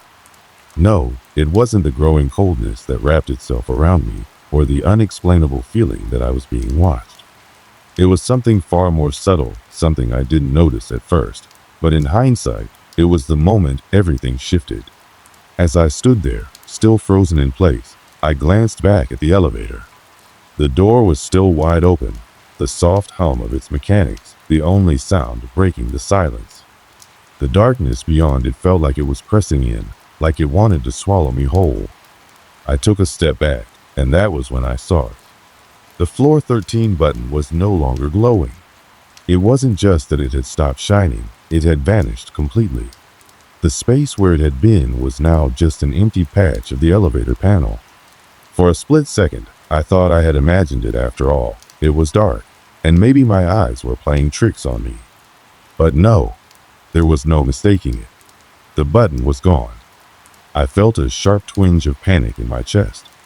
The world outside the elevator was still a black void, but inside, the familiar walls of the small space I had entered for countless trips had become foreign.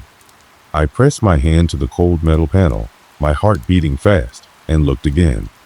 The panel was perfectly normal.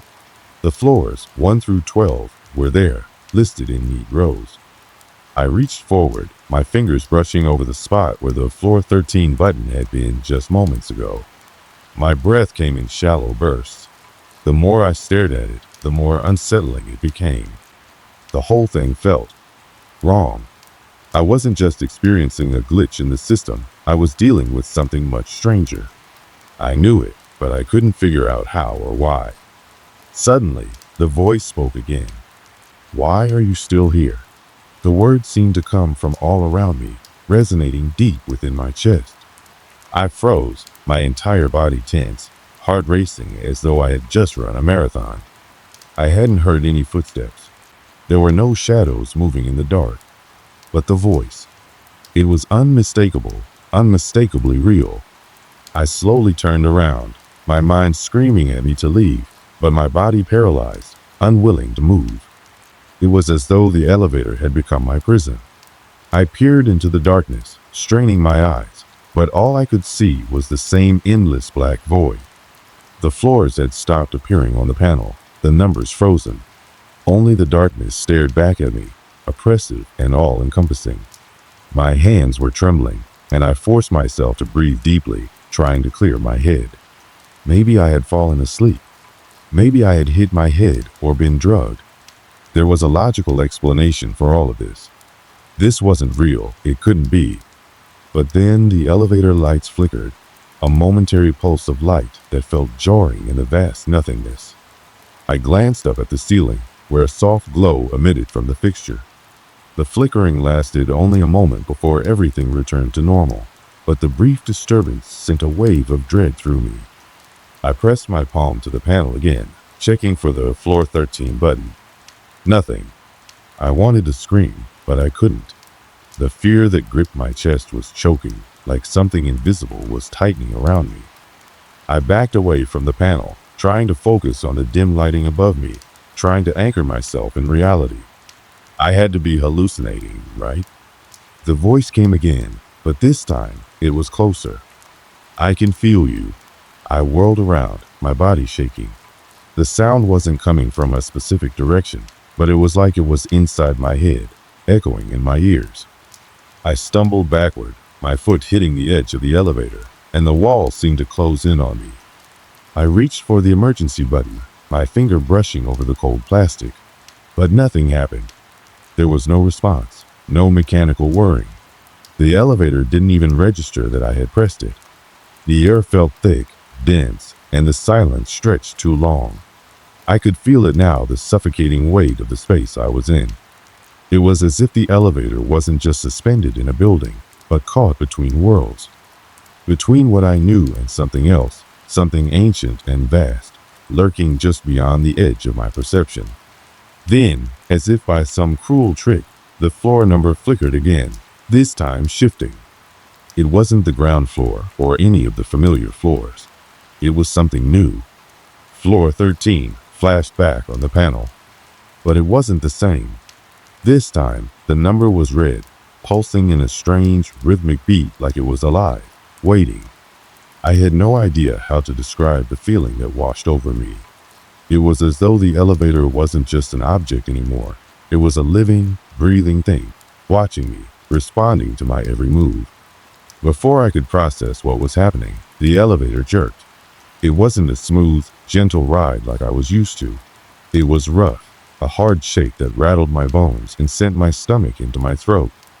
I grabbed the metal railing beside me, my heart hammering wildly. The elevator plummeted, and I could feel the sickening drop in my gut, as if it was going to crash through the building, into the depths of the earth itself. And then, as suddenly as it began, it stopped. I was left in complete darkness, not a single light to guide me. I held my breath, praying for the lights to come back on, praying that the elevator would just open and I could escape. But no, the elevator sat still, suspended between something I didn't understand. And then, in the blackness, I heard it. The sound of footsteps. Not from the void outside, but from inside the elevator. Behind me. I whipped around, my pulse racing, the sound of those footsteps growing louder, closer. I was not alone in this confined space. Whatever had been there before the voice, the eerie presence, it wasn't just a trick of the mind. Something was here, and it was coming for me. I pressed myself against the back wall, desperate for any shred of familiarity, of safety. But the elevator didn't respond. The voice didn't stop. It echoed louder now, more urgent. "You shouldn't have come." The words felt like they were inside me, echoing through my body, making my skin crawl. I tried to breathe, tried to calm myself, but the air felt suffocating, thick with an unseen presence. The footsteps were closer now, right behind me, and I could feel the temperature drop, the cold creeping under my skin. I couldn't stay here. I couldn't be trapped in this place. But as I turned to push the button again, my fingers went cold. The panel was blank now. No floors, no lights. Just the feeling that I was stuck. A prisoner. The silence returned, and I realized in that moment I wasn't in control anymore. The stillness in the elevator was no longer comforting. It was suffocating. The lights flickered once more, this time staying dim for a few seconds longer than they had before. The faint hum of the elevator's machinery seemed to distort, its mechanical groans now sounding like something far more sinister. It was as though the building itself was groaning under a weight I couldn't see or understand, something ancient pressing against its bones. I wanted to scream, but no sound escaped my mouth. My body was frozen in place, every muscle screaming for release, but my feet refused to move. I had to leave. I had to get out. But how? The floor 13 button remained glowing red, its eerie pulse now a rhythmic beat, like a heart that wasn't mine. I couldn't stop looking at it, and the longer I stared, the more I felt it calling me, beckoning me to press it again. But I knew better now.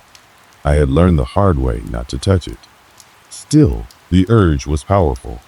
It was magnetic. The elevator had come to a stop, and the oppressive darkness outside had only grown worse. I couldn't see beyond the doors, only hear the strange vibrations of the building. The sounds outside were becoming more unnerving, scraping noises, like something large was dragging itself across the floor of whatever space was beyond the elevator. And then there was the occasional sound of something, moving, slow, deliberate, like it was creeping toward me. I could feel the cold, too. It wasn't just the chill in the air, it was like the temperature had shifted somehow. It had gone from the typical sterile coolness of an elevator to something more biting, something unnatural. The hair on my arms stood on end, and a shiver ran down my spine. I wanted to cover myself, to find warmth, but there was none to be found. I could feel the cold sinking into my bones. I took a tentative step forward, my fingers trembling as I reached for the panel. I needed to figure out what was happening. I couldn't just stay here, paralyzed. As my hand hovered over the metal buttons, I felt a sudden, sharp pressure on my chest, like the very air in the elevator had thickened. It felt harder to breathe, each inhalation more labored than the last. My eyes darted around the space, looking for any sign of life, any clue as to what was happening, but I saw nothing. Nothing, except for the dark, the cold, and the pulsing light of that button. I pressed it again. At first, nothing happened. No whirring of machinery, no movement in the elevator. I pressed harder, this time with both hands, determined to make something change. Anything. But still, there was nothing. My heart raced as I stepped back from the panel, my mind spinning with questions I couldn't answer. The silence was maddening, but the pressure was building too. It was like the space itself was shrinking, the walls closing in, and I was stuck in the center of it all. Then, the unmistakable sound of someone stepping inside the elevator. I wasn't alone anymore. I whipped around, my breath caught in my throat. The elevator door was still closed, the outside world still an uninviting abyss, but the sound was unmistakable. The distinct, echoing footfalls reverberated in the confined space. They were slow, heavy, deliberate steps like something or someone was making its way toward me. My pulse skyrocketed. I pressed myself into the corner, my back against the cold metal wall, unable to move, unable to breathe. I scanned the shadows, looking for any movement, but the elevator remained empty, dark, and eerily still. But I could hear the footsteps, growing louder with every passing second. My heart hammered in my chest. I squeezed my eyes shut for a moment, forcing myself to breathe, to calm down. And then I heard it. A whisper, but not one I could understand. A voice, low and distant, but chilling in its proximity. The words were foreign, unintelligible, like a language I'd never heard before. I opened my eyes, my body trembling, my mind screaming at me to move, but I couldn't. My legs wouldn't cooperate. The pressure in the elevator had increased. It was thicker now, the air oppressive, like I was drowning in it. The walls seemed to close in, creeping ever so slowly toward me. But it wasn't just the space that felt tighter. It was the atmosphere too. I couldn't shake the feeling that I was being watched, that something in the dark was observing me, waiting for the right moment to make its move. I felt my hand trembling as it reached for the emergency button again, only to be met with the same cold, unresponsive panel. The elevator remained frozen, unyielding. I pulled my hand back, frustration building in my chest. There had to be a way out of here. There had to be something I could do. Suddenly, the lights flickered once more this time. They went completely out. The sudden darkness was absolute, like the entire world had disappeared. The elevator, the building, the very air around me ceased to exist. There was nothing but the weight of the darkness, a suffocating void that threatened to swallow me whole. I could no longer hear the footsteps. The voice was gone, but the cold, it was still there. The cold pressed in from all sides, wrapping around me like a vice. I stood there, frozen in the dark, too afraid to move, too terrified to scream. And then, just as suddenly as it had gone dark, the light came back on. But the elevator was no longer empty. The figure stood before me, a shadowy form just beyond the glow of the faint lights. I couldn't make out its features, couldn't see its face. It was tall, towering in the space, and though I couldn't see its eyes, I felt them on me. I could feel the weight of its presence, the oppressive force of whatever this thing was, bearing down on me. My body trembled with fear, my throat constricting, but I couldn't speak. I couldn't breathe. All I could do was stare at it, waiting for it to make its move. And then it spoke. But this time, it wasn't a whisper. It was a voice, clear and loud, and it reverberated through the elevator like a thunderclap. "Why are you here?" I opened my mouth, but no sound came out. The pressure in the elevator was unbearable, like the walls were closing in, like there was no escape. I couldn't answer. How could I? The figure stepped closer. I backed away, my hands shaking, my mind racing. The elevator was small, the walls pressing in, the air thick with fear. There was nowhere to run. There was nowhere to hide. And then it spoke again, its voice filled with a cold, bone-chilling certainty. "You shouldn't have come." The figure stood before me, looming in the dim light of the elevator. It was tall, unnaturally tall, and its presence seemed to distort the space around it, warping the light, the air, the very essence of the elevator. I could feel it pressing against me, an invisible force that weighed on my chest, making it almost impossible to breathe. The cold was biting now, sharper than ever, and I shivered uncontrollably, my teeth chattering. I wanted to run, to escape, but my body refused to move. It was as if I were frozen in place by the very thing standing in front of me.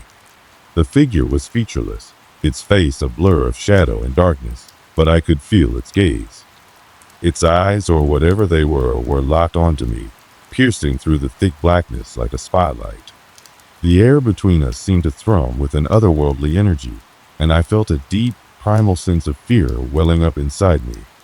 I had never been so terrified in my life. The mere presence of this thing was enough to make my blood run cold. I wanted to scream, to shout, to beg for help, but my throat was tight, my voice trapped somewhere deep within me. The words wouldn't come. "You shouldn't have come," the figure said again, its voice colder than the depths of winter, its tone dripping with something that sounded almost like amusement. But it wasn't the kind of amusement that brought comfort. No, it was the kind of amusement a predator might have when it knows it has trapped its prey. I couldn't respond. What could I say? What could I possibly say to something that wasn't human, something that seemed to exist in a space beyond my understanding? The elevator felt smaller now, the walls pressing in tighter with every passing second. The temperature had dropped to an unbearable degree, and the air felt thick, suffocating, as if I were drowning in it. My breath came out in shallow, ragged gasps, and I felt my knees start to buckle beneath me. I reached out to steady myself, gripping the cold metal of the elevator panel, but even that didn't help. My head spun, my vision blurred, and for a moment, I thought I might pass out. But the figure took a step forward. I froze. It moved with an unsettling smoothness, gliding across the floor like it wasn't even touching it. I tried to back away, but there was nowhere to go. The elevator was a tiny, confined space, and no matter where I moved, it seemed like the figure was always right in front of me, always just a step away. I opened my mouth again, this time managing to force out a single, broken word. "WH, what are you?" The figure didn't respond immediately. Instead, it tilted its head to the side, as though considering the question. The movement was slow, deliberate, and it sent a chill through me. I felt like I was staring into the abyss, and I couldn't look away. It was as though this thing could peer directly into my soul, tearing apart every thought, every fear I had. Finally, it spoke. "I am what you cannot comprehend. I am the shadow that lingers between worlds, the entity that watches from beyond the veil. You have trespassed where you do not belong." I didn't know what to say. The words didn't make sense. How could this thing exist? How could it be real? My mind raced, trying to make sense of the impossible. But it was futile. Everything I had ever known about reality, about the world I had lived in, was crumbling in that moment. I stumbled backward, desperate to get away from the figure, but I found myself falling into the corner of the elevator, trapped. I looked up, and it was closer. So much closer now. Its face, if it could even be called that, was a swirling mass of shadows. There were no eyes, no features that I could recognize. It was like staring into a void, a place where light couldn't exist. And yet, I could feel it looking at me. I could feel its presence invading every corner of my mind, pulling at the edges of my sanity.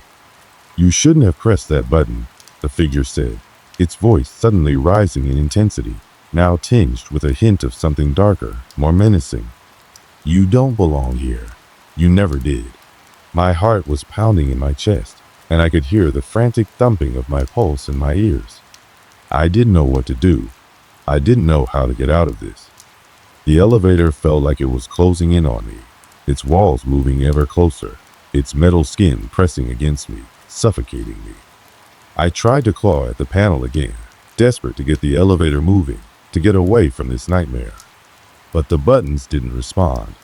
The emergency button, the floor buttons, none of them worked. They were all dead, unresponsive. And then the air around me seemed to shift.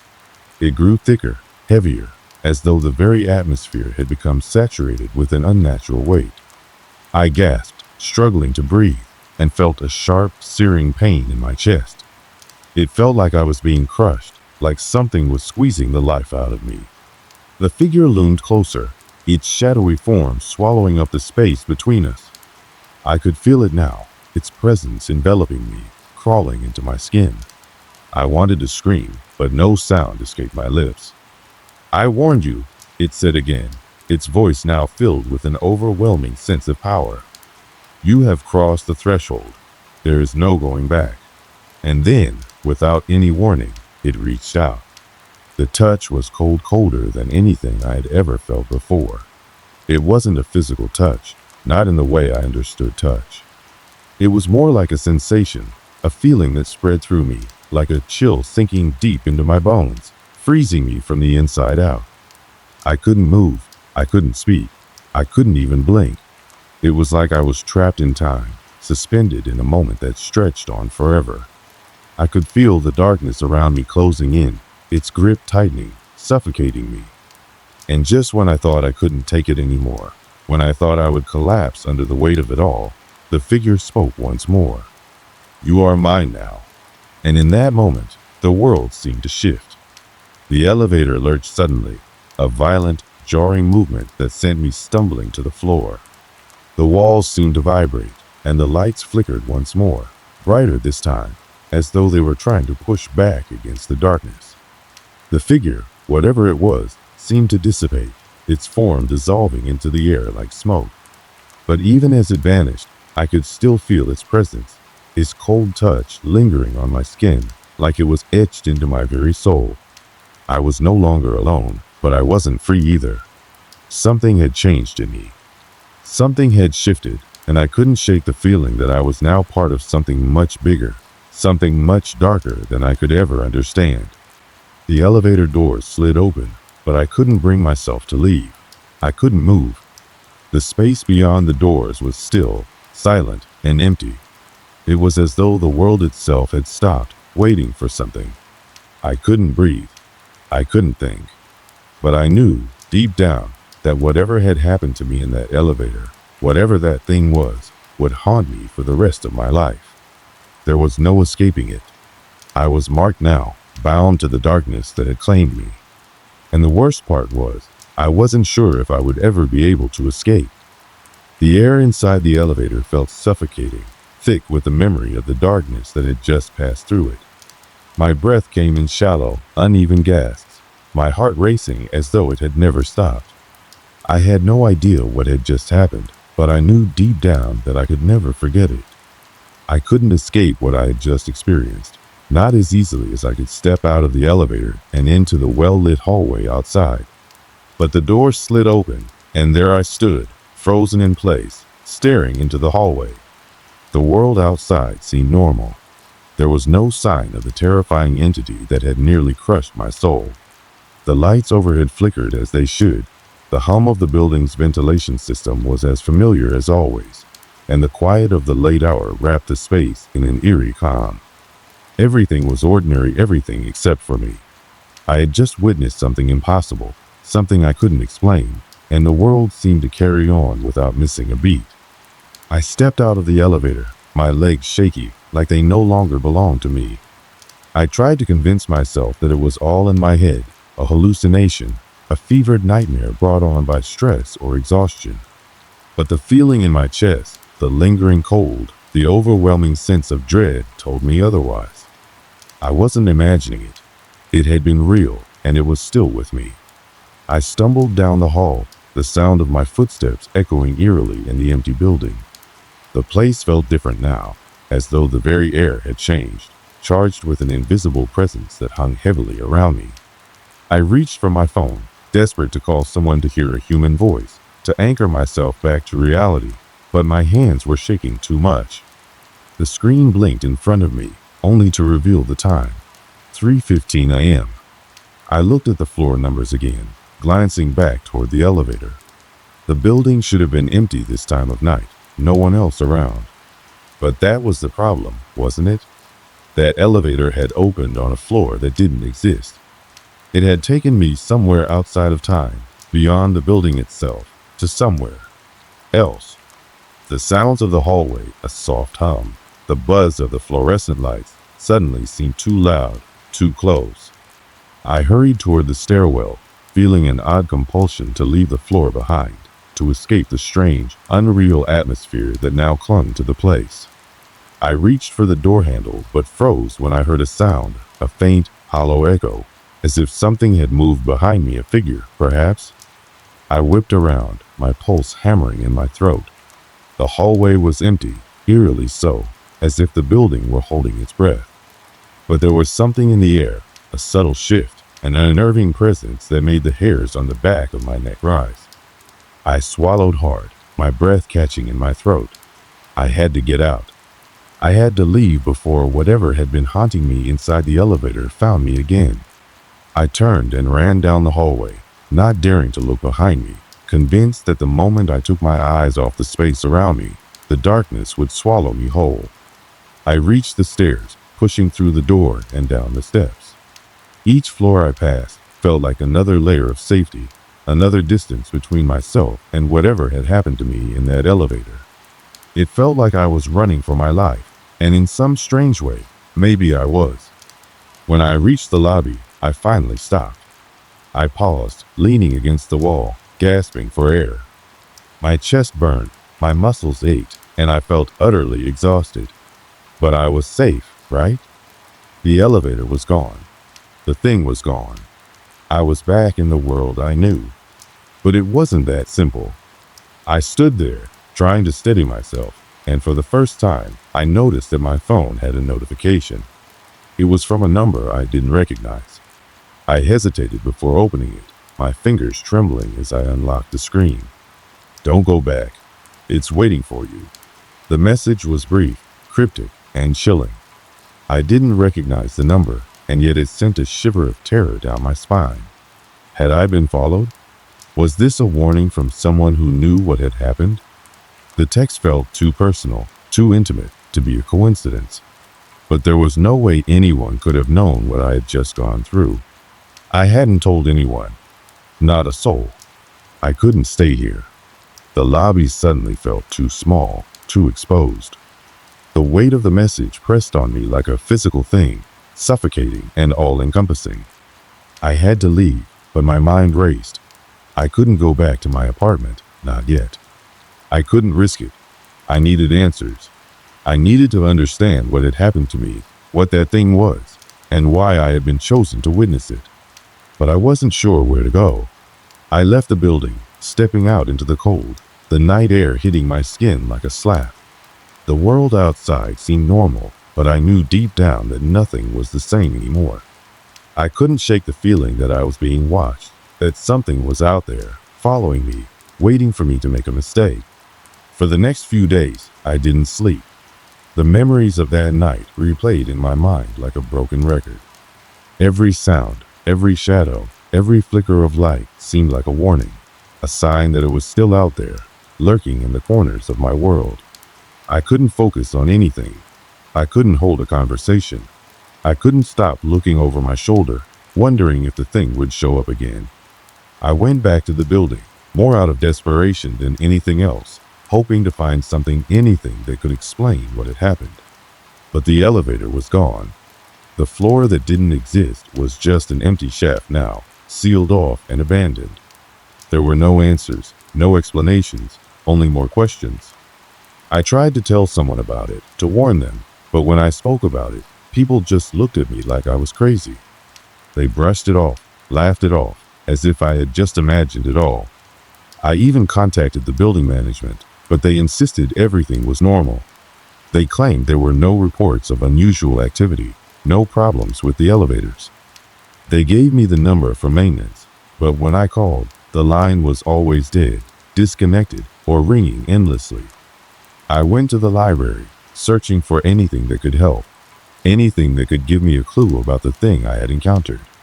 I found stories of ghosts, of shadows, of dimensions beyond our own, but nothing that felt like it applied to what I had seen. The more I searched, the more isolated I felt, as though I were digging myself deeper into a hole I couldn't climb out of. And then, one evening, I received another message. The same number. It was simple, direct. Do you understand now? I couldn't escape. The shadows followed me, hidden in plain sight, waiting. Whatever had taken me that night, whatever had shown itself in the elevator, was still out there. I was no longer sure if I could trust my own mind, my own reality. The answers seemed just beyond my grasp, and with each passing day, I felt more and more like I was losing myself, slipping away into the darkness. I realized, too late, that I had never truly left the elevator. The weeks following that night felt like a blur, a mix of paranoia and exhaustion. I couldn't remember when I last had a full night's sleep, and when I did manage to rest, my dreams were filled with the same suffocating darkness. Every shadow seemed to have eyes. Every creak of the floorboards was a warning. The thing from the elevator had followed me, not just into my waking world, but into the very fabric of my thoughts. I tried everything I could think of to make it stop. I changed my routines, avoiding the building at all costs, walking a different route home, and even staying with friends in another part of the city. But it didn't matter. The unease lingered like a shadow that never quite left me, following me through crowded streets, down well-lit corridors, and even into the calm of my own apartment. It was as if the encounter had left a mark on me, an imprint that I couldn't wash away. I spent countless hours trying to make sense of it all, poring over old books, looking for patterns in supernatural phenomena, and even reaching out to people who claimed to know more about these things. I contacted ghost hunters, paranormal investigators, but none of their advice brought any comfort. Most told me the same thing. Once something like this finds you, it doesn't let go. It lingers, it waits, and sometimes it never leaves. The messages continued, each one sending chills down my spine. each one further unraveling the already fragile sense of reality I had left. "It's waiting," the last one read, and I knew it was true. It hadn't gone away. It was still out there, watching, waiting for its next moment to strike. I tried to fight back, tried to understand what I had seen, but with every attempt, the truth seemed just out of reach, as if it was something too vast and incomprehensible for my mind to grasp. I tried to tell myself that it was a bad dream, a figment of my imagination, maybe even a result of too much stress or fatigue. But deep down, I knew better. This wasn't some fleeting hallucination. It was real, it was persistent, and it was far beyond anything I could comprehend. Then came a day when it all fell into place, when I realized that trying to make sense of it was only part of the torment. I didn't need to understand it. I didn't need to explain it away. The thing in the elevator had shown me something beyond my control, something far darker than I was prepared to face. The reality I had once known had been shattered, and now I had to live with the consequences. I remember standing at the edge of a crowded street one afternoon, the rush of people around me, the sound of distant traffic, and the hum of the city all blending into a white noise that made me feel disconnected from everything. I was aware of it all, yet I wasn't part of it. The world felt distant, like I was watching it all from behind a fogged-up glass. There was a numbness that had taken over me, and I couldn't escape it. It felt like I was still inside that elevator, waiting for something, anything, to break the silence. A voice cut through my haze, a simple voice, someone calling my name.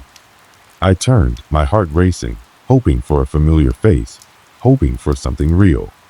But when I looked up, there was no one. Just the faces of strangers moving past me, each one unaware of the weight I carried. The world moved on, oblivious to the horrors that had unfolded in that darkened elevator. I realized then that the real terror wasn't the thing I had encountered. It wasn't the darkness or the unknown. The real terror was in the realization that life went on unaffected, uncaring, while I was stuck in a place where time no longer mattered. The elevator had opened a door to something else, something I couldn't close, and now I was bound to it. In a strange way, I had become a part of the thing itself. My mind, my perception, had been tainted by the experience.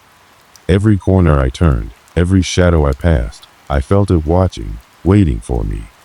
And in the quiet moments, when I was alone with my thoughts, I would feel its presence, just beyond the edge of my awareness, like a fleeting shadow at the edge of my peripheral vision. Somewhere deep inside, I knew I would never be free of it. I had crossed the threshold, and there was no going back. I could try to forget, I could try to pretend it had never happened, but I couldn't unsee what I had seen. The door had been opened, and there was no way to shut it again. Maybe that's the true horror of it all. Not the supernatural force, not the elevator or the darkness, but the way it changes you. The way it alters your perception of everything, so that even the most mundane of moments becomes a source of dread. The way you realize that you are no longer the person you once were, that a part of you has been claimed by something you can never fully understand. As I walked away from the street, away from the city's heartbeat, I knew that I would carry the experience with me forever. There was no escape, no closure, no relief. The elevator had opened a door to nowhere, and I had stepped through it, leaving behind a life I would never return to. But maybe that's the only way to survive. To keep moving forward, to keep putting one foot in front of the other, knowing that the things we encounter in life, whether they are shadows, fears, or something far worse, never truly leave us. They become a part of us, woven into the fabric of our existence, shaping us in ways we'll never fully understand. As I reached my destination, I paused for a moment. There was a strange peace that settled over me. The world was still the same, but I was different. I had seen the other side. And though the elevator was gone, the thing I had encountered would remain a part of me, waiting for its next move.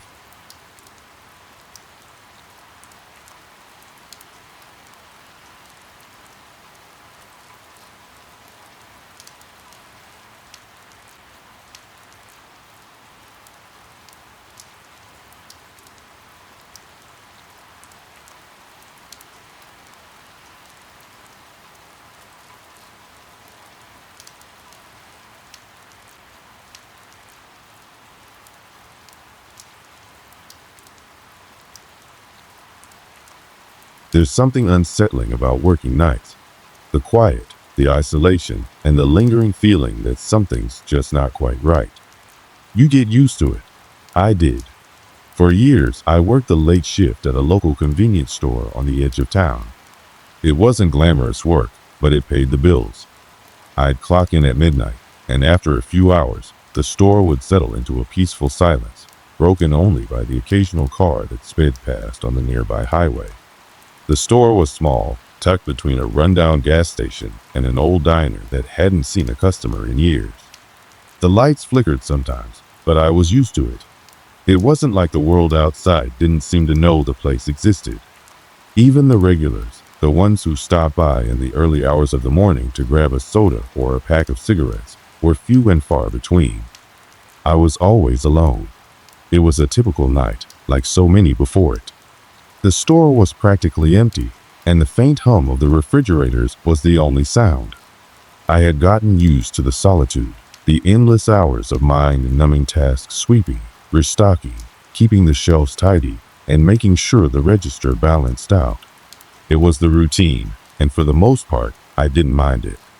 I had learned to find peace in the dullness, to let my mind wander while my hands stayed busy.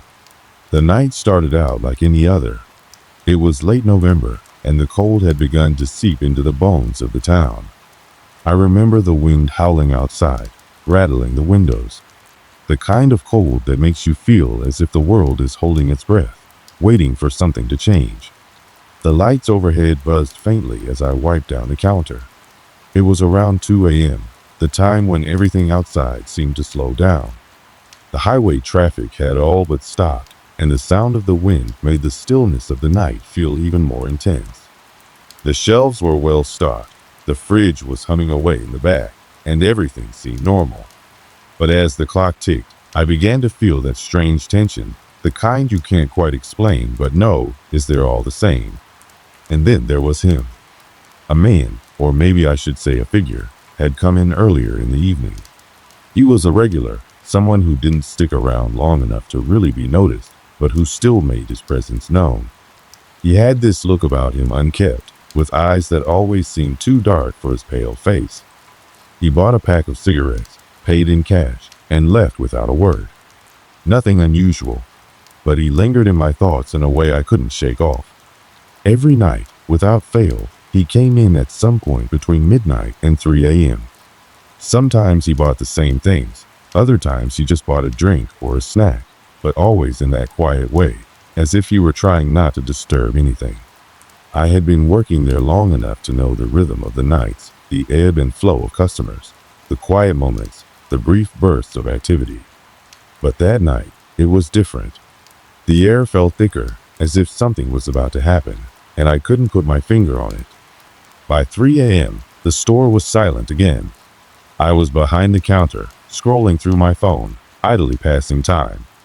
The world outside was dark, and the few cars that passed by seemed to move faster, as if they were in a hurry to leave the town behind. The wind had picked up, and the old building creaked under its pressure. I glanced up at the clock, and just as I was about to check the stock in the back, I heard something. It was a noise, soft at first, coming from the far end of the store. I froze, my heart skipped a beat. It was the unmistakable sound of something scraping along the floor. Not the kind of noise that would come from a customer dropping something, but a steady, deliberate sound. I looked around, trying to place it, but the aisles were empty. I stood there, listening. The sound stopped. Then it started again, this time a little louder, like something was dragging across the floor. It was coming from the area near the back storage room, behind the shelves that held the cleaning supplies. I was alone in the store. I had checked. There was no one else here, no one I could see. Yet the sound persisted, slowly growing in volume, echoing through the emptiness. I stood frozen, wondering if it was my mind playing tricks on me, the kind of trick your brain plays when you're alone in the dark for too long. But no, the sound was real. There was something happening behind that storage room. I took a step forward, my feet hesitant against the cold tile floor. The air felt different now, thicker, heavier. My heart was pounding in my chest as I slowly moved toward the back of the store, where the noise seemed to come from.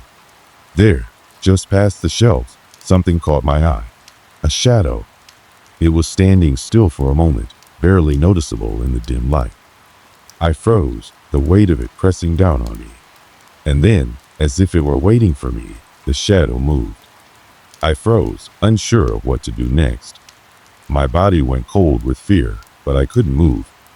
It was as though my legs had turned to stone, and I was left to face the terrifying unknown. Something in the air had changed, and it felt like the world had shifted just slightly out of place. As I stood there, feeling more and more uneasy, I realized that I wasn't alone anymore. The sensation lingered in the air, thick and uncomfortable, as if it had wrapped itself around my chest, making it harder to breathe. I stood there for what felt like an eternity, staring at the dark corner where I had seen the shadow shift. My heart pounded in my chest, the sound of it ringing in my ears, drowning out the subtle hum of the refrigerators in the back. The quiet that had once been a comfort now felt oppressive. I told myself it was just my mind playing tricks on me, a product of the isolation, the stillness of the night. It was easy to rationalize in my head. "It's just the light," I muttered under my breath, trying to steady my nerves. Just a shadow from the flickering bulbs. Nothing more. But my feet wouldn't move. They felt rooted to the floor, as if something had anchored me there. I wasn't sure if it was fear or a strange, inexplicable pull, but all I could do was stand still, eyes fixed on the dark space ahead of me. The store was small enough that it only took a few steps to reach the back corner, but tonight, those few steps felt like a journey into the unknown. I finally took a deep breath and forced myself to move, my legs heavy with the weight of an unshakable dread. As I walked toward the back, the scraping sound from earlier seemed to have stopped, but the atmosphere had changed. The air was colder now, a sharp chill that bit into my skin despite the store being heated. I reached the row of shelves near the storage room, half expecting to find something. Maybe a box had fallen over, or an item had slipped from the shelf. But there was nothing. No overturned cans, no mess. It was as if the noise had never happened at all. I stood there for a few moments, trying to convince myself that it was nothing. The shadow, just a trick of the light. The scraping sound, probably the old plumbing or the building settling. There was no reason to be afraid. But then, something else caught my eye. The door to the storage room was slightly ajar. It had been closed when I checked earlier. I was certain of it. The storage room wasn't used often, just a place for cleaning supplies and extra stock. Nothing ever happened back there. Yet, there it was cracked open just a little. My instincts screamed at me to stay away, but curiosity pushed me forward. I wasn't about to let my imagination get the better of me. I stepped closer, the sound of my own footsteps too loud in the otherwise quiet store. The moment I reached the door, a cold gust of air rushed out, as though it had been waiting for me. I pulled back instinctively, the chill sinking deep into my bones.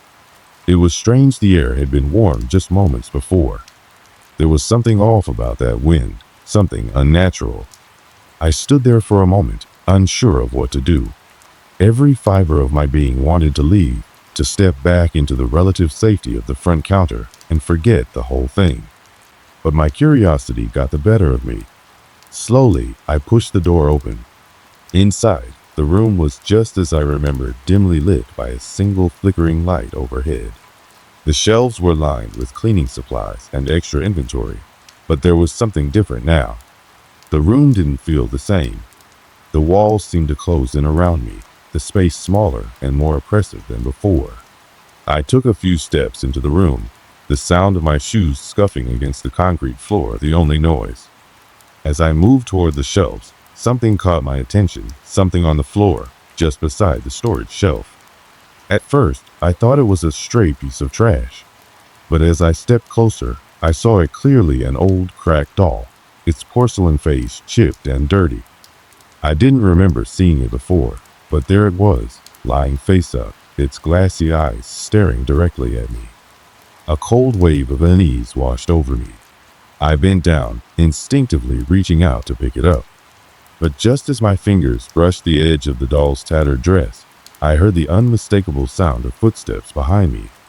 I froze. The hair on the back of my neck stood up, and I whipped around, my heart racing. But there was nothing but the empty shelves and the dim light. No one. The room was still. I stood there for a few moments, trying to calm myself. It had to be my imagination. Maybe it was just the winds, or maybe the building was settling. But no, this felt different. There was something wrong here, something I couldn't explain.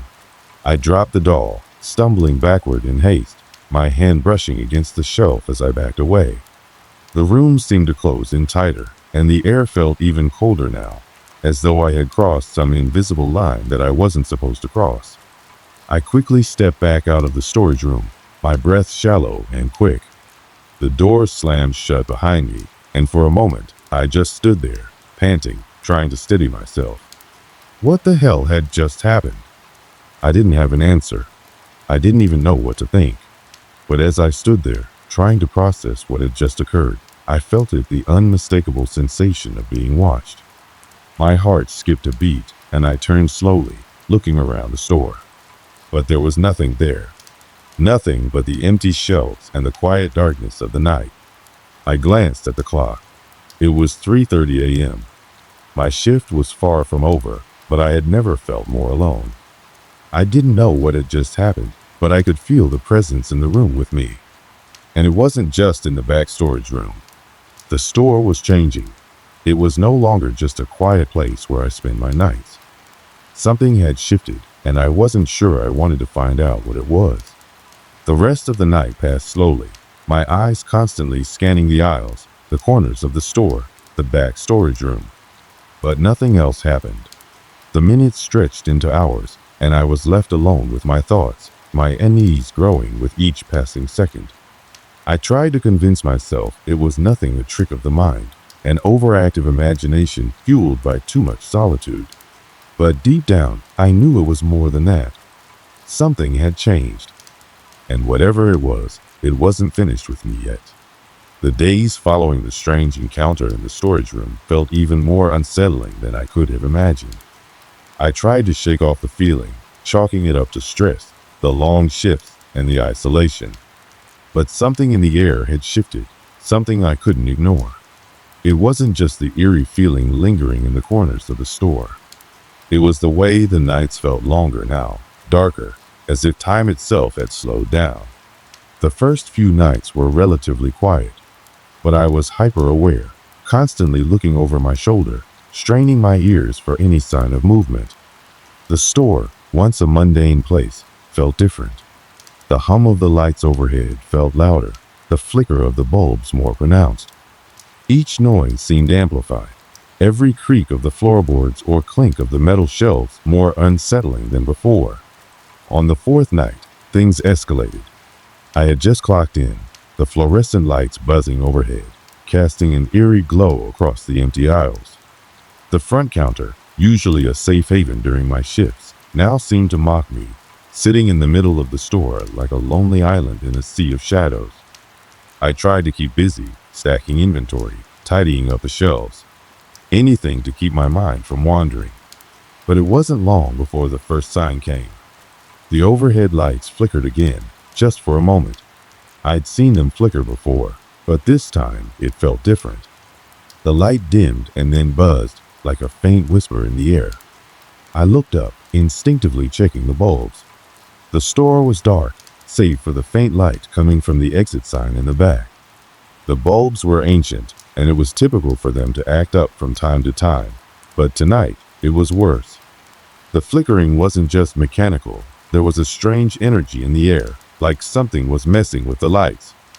I ignored it, telling myself it was nothing. Then the sound came again. It was subtle at first, like a soft rustling, a movement from the far end of the store. I paused, my hand frozen over the cans I was stacking.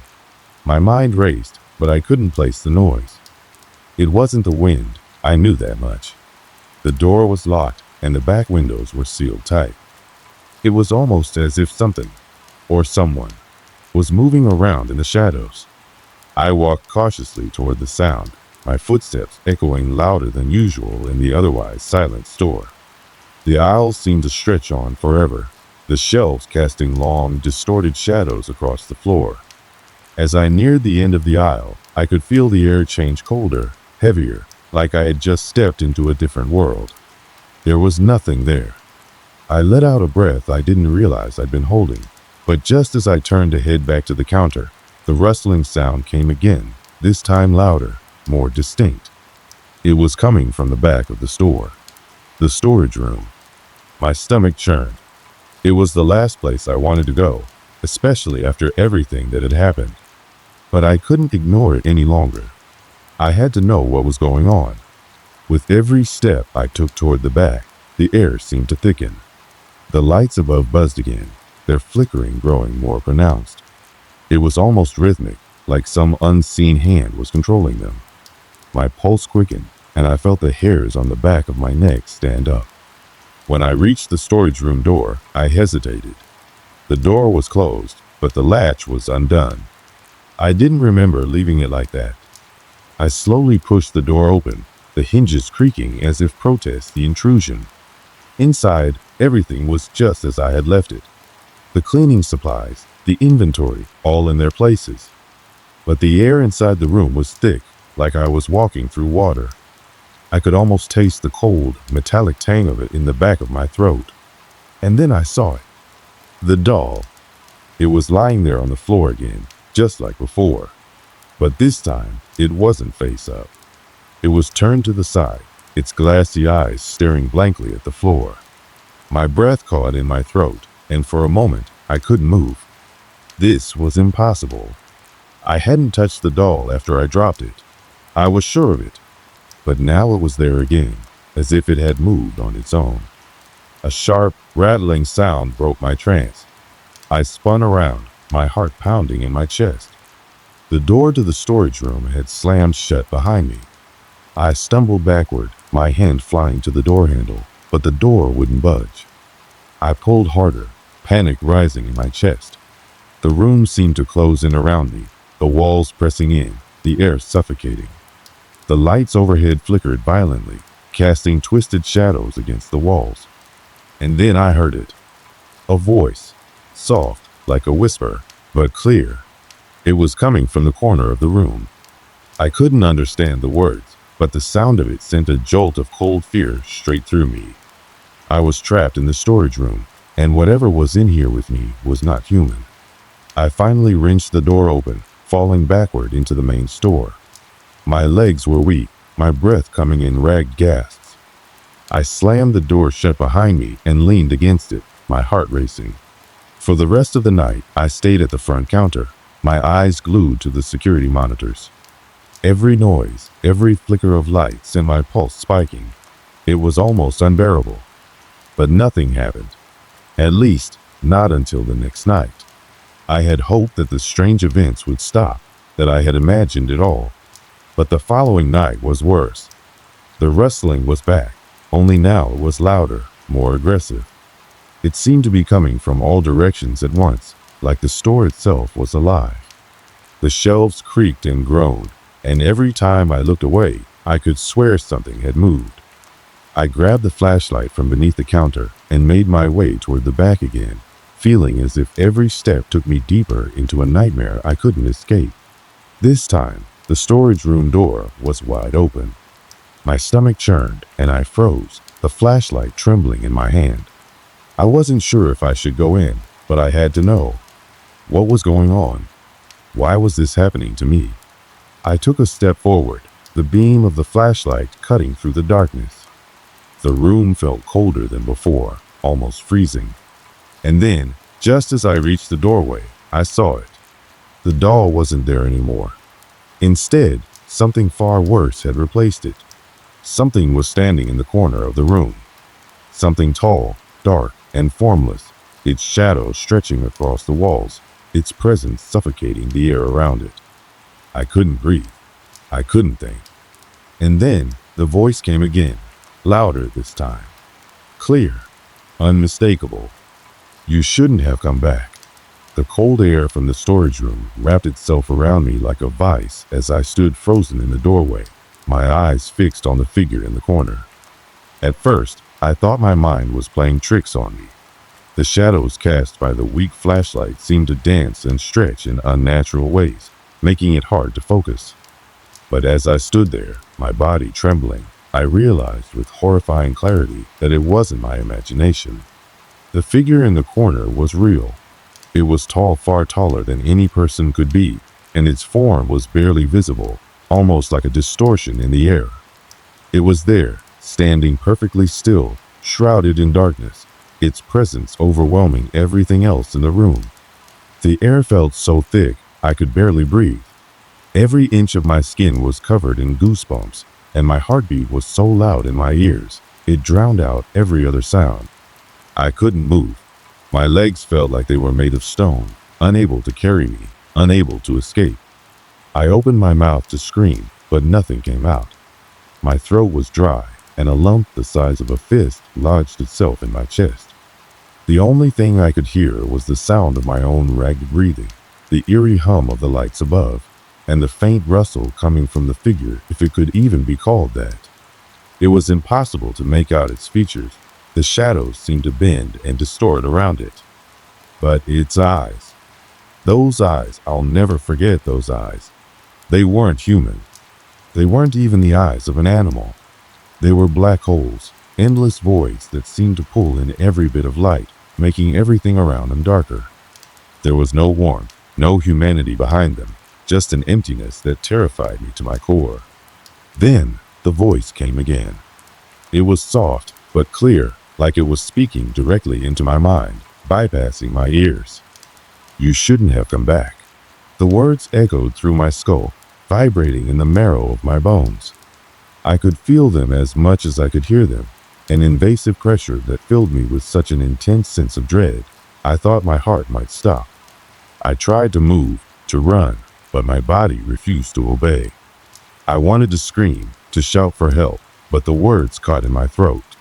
The figure shifted, and with that shift came a sudden, overwhelming sense of dread, a sensation that I can only describe as the feeling of being prey. My instincts screamed at me to run, but I was paralyzed, trapped in the clutches of whatever dark force had come to haunt me. The figure's form seemed to stretch, elongating like a shadow growing long at dusk.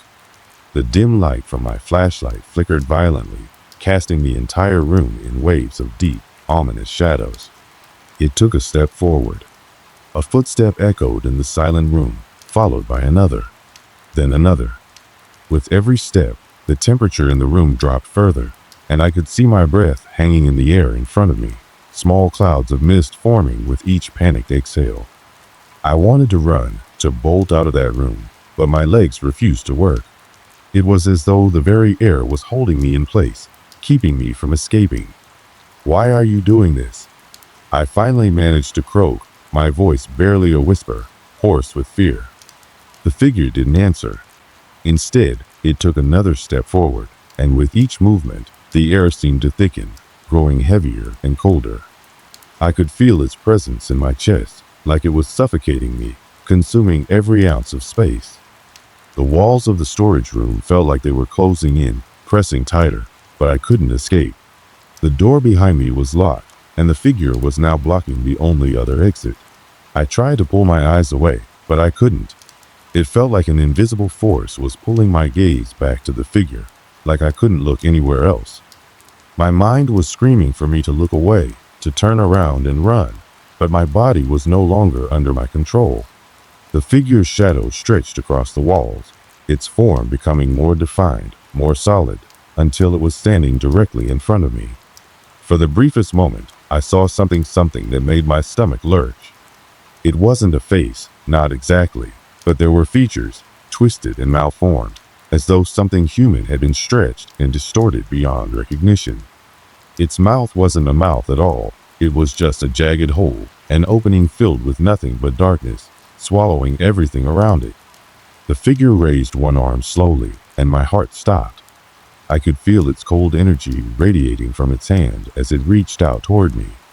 My body instinctively flinched back, but I couldn't move fast enough. My body was frozen in place, unable to escape, unable to fight. "Leave," the voice whispered again, this time with a hint of malice. "Leave this place, or you'll never leave at all." The words filled me with more fear than I'd ever known. My throat tightened, and the room felt like it was spinning. The air grew even colder, if that was even possible, and I was aware of every single inch of my body, every nerve on fire, every sense on high alert. I could hear the blood rushing in my ears, the rush of adrenaline pulsing through my veins. But I couldn't move. And then, the figure's hand was inches from my face, hovering in the air like a phantom. My body screamed for me to run, to break free, but my mind was too overwhelmed. I closed my eyes tightly, trying to block it out, to escape the sight of it. But when I opened them again, I found myself staring directly into the black void of the creature's eyes. I wanted to scream, to cry, to do anything to escape this nightmare. But all I could do was stand there, paralyzed by the terror that filled me, by the oppressive presence that loomed over me. And then, with a sudden, jarring movement, the figure lunged at me. Its hand shot forward, faster than I could comprehend, and I felt its icy grip close around my wrist, pulling me closer. A shock of cold, raw terror coursed through me, seizing my muscles, and the room spun faster, my surroundings blurring. I tried to fight, tried to pull away, but it was like trying to move through cement. My mind was screaming in terror, but my body was too weak to respond. The grip on my wrist tightened, and I felt something shift inside of me, an overwhelming, crushing sensation of dread, of helplessness. I could feel the thing pulling me closer, its cold breath brushing against my skin, its presence sinking into every fiber of my being. "You can't leave," the voice said one last time, now almost a growl, filled with such rage and hatred that it felt like it was vibrating through the floor beneath me. "Not ever." And just as quickly as it had all begun, the figure released me, its presence evaporating into the air like smoke. The door behind me slammed open with a deafening crash, and I stumbled backward, my heart racing, gasping for breath. I didn't wait to see what would happen next. I bolted from the storage room, out into the main store, and didn't stop running until I was outside, into the cold night air. But even then, I couldn't shake the feeling that it wasn't over, the feeling that I wasn't alone, and that I would never be. I stood outside in the parking lot, gasping for air as if I'd just run a marathon. My heart was still pounding in my chest, my legs trembling with every step. The cold night air did nothing to calm me. In fact, it felt like the chill was inside me now, deep in my bones, a constant reminder of what had just happened. I couldn't shake the feeling that I wasn't truly free, that whatever that thing was, it was still somewhere nearby, watching me, waiting for me to return. I wanted to leave. I wanted to get in my car and drive as far away as possible, never looking back. But something stopped me. Maybe it was the thought that I couldn't just walk away from this, that I needed to understand what had happened, why it had happened. I couldn't just live with the uncertainty, with the idea that I had been marked by something so dark, so unnatural. I turned back toward the store. The building loomed in the distance, dark and silent, the flickering lights still casting their weak glow. It looked so innocent from the outside. Nothing about it seemed out of place, but I knew better. I knew what had happened inside, and I couldn't ignore it. I couldn't just pretend it hadn't happened. I was about to turn and walk back to my car when I heard a noise, faint at first, like a whisper, barely audible. But it was there. It came from the back of the store. I froze, my blood running cold. My instincts screamed at me to get in the car and drive away, but I couldn't. I had to know. I had to face whatever was haunting this place, or I would never be able to leave it behind. It would follow me, no matter how far I ran. With a deep breath, I walked back to the entrance of the store, cautiously glancing over my shoulder as I approached the door. The air felt different now, heavy, oppressive, like something was watching me from within. The flickering lights made the shadows dance unnaturally, and I felt the hairs on the back of my neck stand on end. But I pressed on. I stepped inside, my footsteps echoing loudly in the empty space. The store was eerily quiet, the shelves and aisles bathed in the dim light from the overhead bulbs. The silence was suffocating. I could feel my heart beating in my throat as I made my way toward the back, where I had seen the figure just moments ago. The door to the storage room was still open, swinging slightly as if it had been disturbed. The room inside was dark, the faint outline of boxes and shelves barely visible in the low light. I took another step forward, my breath shallow and quick. I didn't know what I was looking for. What could I even expect to find in a place like this? The thought of confronting whatever had haunted me filled me with dread, but I couldn't stop now. I stepped into the storage room, and the temperature seemed to drop immediately. It was cold, much colder than the rest of the store, like the chill from the figure's presence had seeped into the walls and floors. I shivered, wrapping my arms around myself as if I could ward off the cold, but it didn't help. The room was just as I had left it, empty, save for the boxes and shelves, their contents obscured in the dim light. I scanned the room, my eyes darting back and forth, searching for anything out of place. But there was nothing. The room seemed entirely normal, too normal. It was almost as if what had happened hadn't happened at all, like I had imagined it. But I knew I hadn't. I stepped further into the room, my flashlight casting long shadows across the floor. The floorboards creaked beneath my feet, and for a moment, I thought I saw something in the corner of my eye, just a flicker, a movement too quick to identify.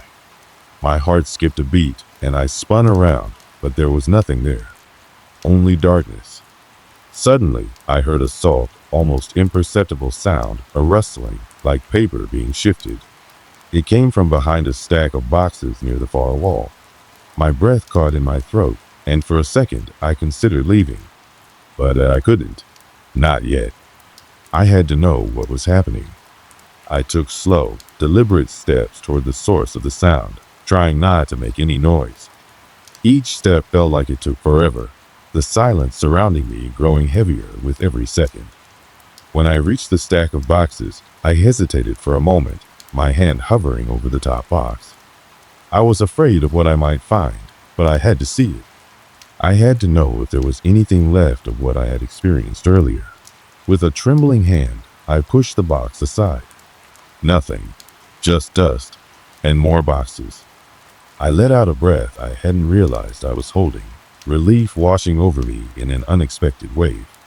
But then, a loud crash echoed through the room. The sound came from the far side of the store, where the shelves stood against the wall. The noise was so sudden, so violent, it sent me stumbling backward. My flashlight flew from my hand and skittered across the floor, the beam illuminating the dark corner before it flickered out. I froze, my blood turning to ice. The room was silent again, but this time, the silence felt wrong. The air was thick with something I couldn't explain. The figure, whatever it had been, was gone, but its presence lingered, hovering just beneath the surface of my thoughts. I didn't know what to do anymore. Should I keep searching? Should I leave and never look back? My mind was racing, my thoughts colliding in a frenzy of fear and confusion. I reached down, fumbling for my flashlight, my hands shaking uncontrollably. When I found it, I flicked it back on, the beam lighting up the storage room once again. But this time, something had changed. The shelves, the boxes, everything was still there. But there was something different. The air felt heavier. The shadows seemed darker, deeper, as if something had filled the room with its presence. I turned around slowly, my breath catching in my throat as I realized that I wasn't alone. I wasn't alone at all. Standing in the doorway was the figure. But this time, it was different. It was clearer, more solid, like it had gained substance in the time I had spent searching. It stood just inside the door, its tall form casting an inky shadow that swallowed the light. Its black eyes fixed on me with the same emptiness I had seen before, but now there was something else. A sense of finality. I had no words. My mouth went dry, and all I could do was stare at it, paralyzed by fear. My legs felt like lead, my body refusing to move, refusing to escape. The figure raised its hand again, the same hand that had reached for me before. I knew what was coming. I could feel it in my gut. This time, though, it didn't speak. It didn't need to. The silence in the room was louder than any words. I didn't fight it. There was no fight left in me. With a soft, unearthly sound, the figure took a step forward. Another step. Then it was gone. And just like that, the room was silent again. The shadows lifted, the oppressive air seemed to clear, and I was alone. I didn't stay to question it. I didn't stay to analyze what had just happened. My mind was spinning with so many thoughts, so many emotions, but I knew I couldn't stay there anymore. Not tonight. Maybe not ever. I bolted for the door, not looking back once. I didn't know what had happened or why. I didn't know if I'd ever get an answer. But I knew one thing for certain. I couldn't stay. And as I stepped outside, I realized something else. The thing in the storage room, it wasn't gone. It wasn't over. It was still with me. And it always would be. That night, I drove as far away as I could. And I never went back. But the darkness, the fear followed me. Always. And as I lay in bed that night, the only thing I could think of was this. What if the thing wasn't gone? What if it was still waiting for me? Just around the corner. It's strange, isn't it? The way your mind can play tricks on you when you've experienced something that you can't explain. For a long time, I told myself that it was just my imagination running wild, that the fear I felt was nothing more than the result of a long shift and too many sleepless nights. But deep down, I knew better. I knew what I had seen, what I had felt, what had been there, standing just beyond the light, watching me.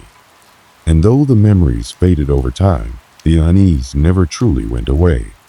I left the town shortly after that night.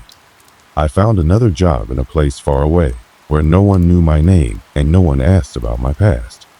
It was a fresh start, one that I thought would help me put everything behind me. But the truth is, you can never truly escape something like that. The fear lingers like a shadow that follows you wherever you go, no matter how far you run. In the new town, I tried to forget. I tried to tell myself that what I had experienced was just some twisted product of exhaustion, that the figure was nothing more than a hallucination brought on by my stress. But it wasn't. I knew it wasn't. Even when the nights were calm, even when I felt safe, I couldn't shake the sense that something was out there, waiting, watching. I would hear strange sounds in the quiet of the night, footsteps that weren't mine, whispers that didn't belong to anyone I knew, and I would freeze, holding my breath, hoping that whatever it was would go away. It never did. One evening, months after I had left that store behind, I found myself driving through the same town, the same street, the same parking lot where it all started. It wasn't planned, I swear. I don't know why I ended up there. Maybe it was fate. Maybe it was curiosity. Or maybe I was just too tired to keep running. Whatever the reason, there I was, parked outside that same old building, staring at it through my rearview mirror, trying to make sense of everything that had happened. The store looked different in the daylight somehow. More ordinary, less menacing. And yet, something was still there. Something I couldn't explain. I don't know why I decided to go inside. I just did. My feet moved before my brain could catch up with them, and I found myself walking toward the door, just as I had done that night. The air felt heavier now, as if the past had settled over the building like a blanket, pressing down on it, on me. It wasn't the same, though. The silence felt different. It wasn't the same oppressive stillness I had felt that night. This time, it was almost welcoming, like it was trying to comfort me. I pushed open the door and stepped inside, the bell above the door jingling as I entered. The store was just as I remembered it, quiet, dimly lit, shelves stocked with items that looked mundane in the daylight. But something about the place still seemed off. It wasn't the figure that haunted me anymore. No, that was something I had come to accept, at least. I had tried to. The real fear now was the uncertainty, the unknown, the feeling that I had stepped into something I didn't fully understand, something that wasn't meant to be understood. I walked deeper into the store, my footsteps muffled by the worn floorboards beneath me. The aisles were narrow, the shelves towering high above me, filled with all kinds of oddities and everyday items. I could hear the faint hum of the overhead lights, the soft creak of the building as it settled, but other than that, there was nothing. Just the stillness. And yet, I couldn't shake the feeling that I wasn't alone. The air grew colder as I walked, the chill creeping under my skin, making my fingers tingle. I couldn't explain it. It was like the temperature had dropped, but not in a natural way. It wasn't the kind of cold you'd expect from a poorly heated building. It was something else, something older, like the building itself was holding its breath. I rounded a corner and found myself standing at the same storage room door, the one I had entered so many months ago. The door was slightly ajar, just as it had been that night. A sliver of darkness beckoned me, and against my better judgment, I stepped forward, pushing the door open. Inside was exactly the same as I remembered. The boxes, the shelves, the same lingering sense of something watching me. But this time, there was no figure. There was no cold presence, no oppressive weight in the air. Just the room. Empty. Still. Silent. I stepped inside, my heartbeat thudding in my chest. I wasn't sure what I was looking for. Maybe answers. Maybe closure. But there was nothing to be found. I looked around one last time, my eyes scanning the room, searching for any sign of the thing that had haunted me. But it was gone. It wasn't there anymore. And then, something strange happened. The air seemed to shift. The silence became louder, more intense, and I felt a pressure building in my chest, as if the room itself was closing in on me. I could hear my breath sharp, rapid, as it echoed in my ears. The walls seemed to close in, the shelves stretching upward, the boxes narrowing in on me, pushing me toward the door. I turned, running as fast as I could, slamming the door behind me. My heart was racing now, and I couldn't breathe. It felt like I was suffocating, like the walls were pressing in on me. The building was alive with something I couldn't explain, something that I was too afraid to try and understand. The door swung open on its own as I fled, and I stumbled out into the cold night air, gasping for breath. But as I stood there, trying to calm my racing heart, I realized something. That thing, the figure, the cold presence, it wasn't just confined to that place. It wasn't just a part of the store or the town. It had followed me. It had always been with me. And no matter where I went, no matter how far I ran, I couldn't escape it. I had spent so much time trying to forget, trying to push the memories away. But the truth was, I had been marked by something far beyond my understanding. The fear, the dread, the unease, it would never go away. It would never be over.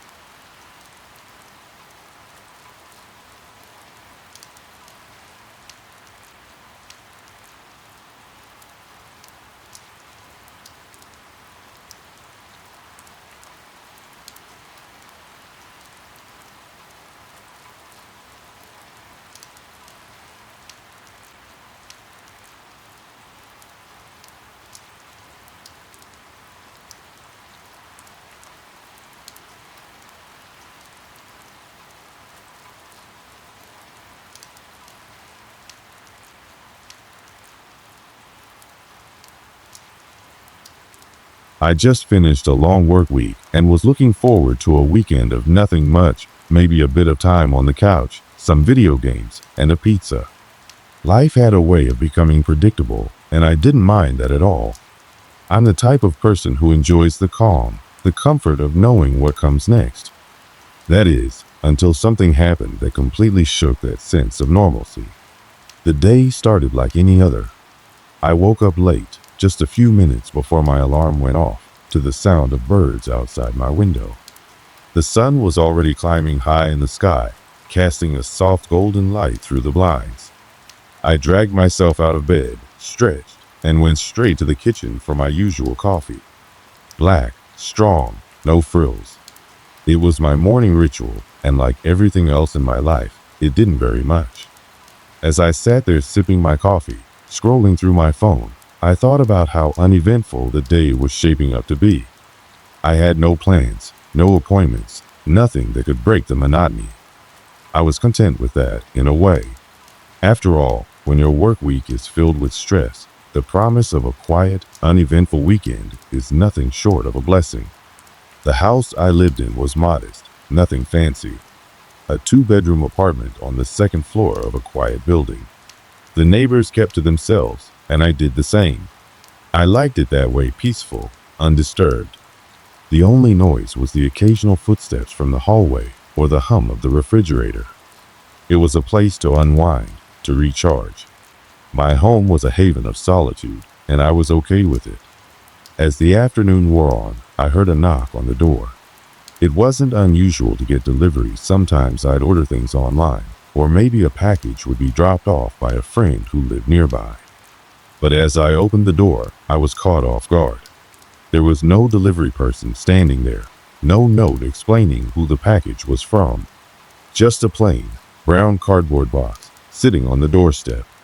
I bent down and picked it up, turning it over in my hands. It was unusually heavy for its size, and there was no return address. No markings. Just a single line of text on the side, written in bold black ink. Open me. My heart skipped a beat. I'd received a lot of packages over the years, but never one like this. The lack of any identifying marks made it feel wrong, somehow. And yet, I couldn't resist the urge to open it. Maybe it was curiosity, or maybe just the strange allure of the box, but I carried it inside and placed it on the kitchen table. I took a deep breath, steadying myself before carefully slicing through the tape. Inside, there was no packing material, just a single item wrapped in a layer of crinkled brown paper. Slowly, I unwrapped it. It was a small, ornate box, unlike anything I'd ever seen. It was made of dark wood, smooth to the touch, with intricate carvings on its surface. The carvings seemed almost ancient, as though they belonged to a different time. My fingers brushed over them, tracing the patterns. But what struck me the most was the lock. There was no keyhole, just a small, circular indentation on the front, as if it was waiting for something. I set the box down on the table, staring at it for a moment. I had no idea what it was, or why it had been sent to me, but there was a strange feeling crawling up my spine. I was no stranger to weird occurrences, but this felt different. It felt like something that belonged in a story, not in my life. But I couldn't stop staring at the box. My mind raced with possibilities. Who could have sent this? And why? There was no note, no explanation. Just a cryptic message on the outside, urging me to open it. But what if I didn't? What if leaving it untouched was the right thing to do? I shook my head, trying to shake off the creeping unease that was slowly taking hold of me. Maybe it was just some elaborate prank. Maybe it was a gift from someone who knew I'd be intrigued. But as I sat there, alone in my apartment, with only the soft ticking of the clock for company, I couldn't shake the feeling that this was only the beginning of something I couldn't explain. Something that would soon unravel my perfectly ordinary life. The next few hours passed in a strange haze. I couldn't quite shake the feeling that something was off. After placing the box on the kitchen table, I went back to my routine, though my focus kept drifting back to it. Every time I looked at the box, the words "open me" seemed to burn into my mind. I'd tell myself to focus on something else, anything else, but the box remained there, waiting, silently daring me to unravel its mystery. I tried to get back to my usual activities. I fired up my laptop and went through the motions of checking emails, but I couldn't concentrate. I was distracted, my attention pulling back to the box with every passing minute. The clock on the wall ticked louder than usual. The soft whir of the refrigerator seemed to be humming in sync with my growing unease. The silence around me was unsettling, oppressive, and I couldn't understand why. At one point, I went to the bathroom, only to return and find the box moved. I froze, staring at the table for a long moment, trying to comprehend what I was seeing. I hadn't touched it after setting it down, but there it was, an inch or so further away from where I had left it. My heart pounded in my chest as I walked over to inspect it, trying to tell myself that I must have nudged it without realizing. But deep down, I knew that wasn't true. I picked it up, my fingers trembling as I turned it over in my hands. The carvings on the surface seemed darker now, more pronounced, and the little indentation on the front, a feature I hadn't paid much attention to before, now seemed to hum with an energy that I couldn't explain. I set the box back down carefully, trying to convince myself that I was overreacting. But the feeling that something wasn't right refused to fade. To distract myself, I decided to head out for a walk. The cool evening air was a welcome change from the stuffy apartment.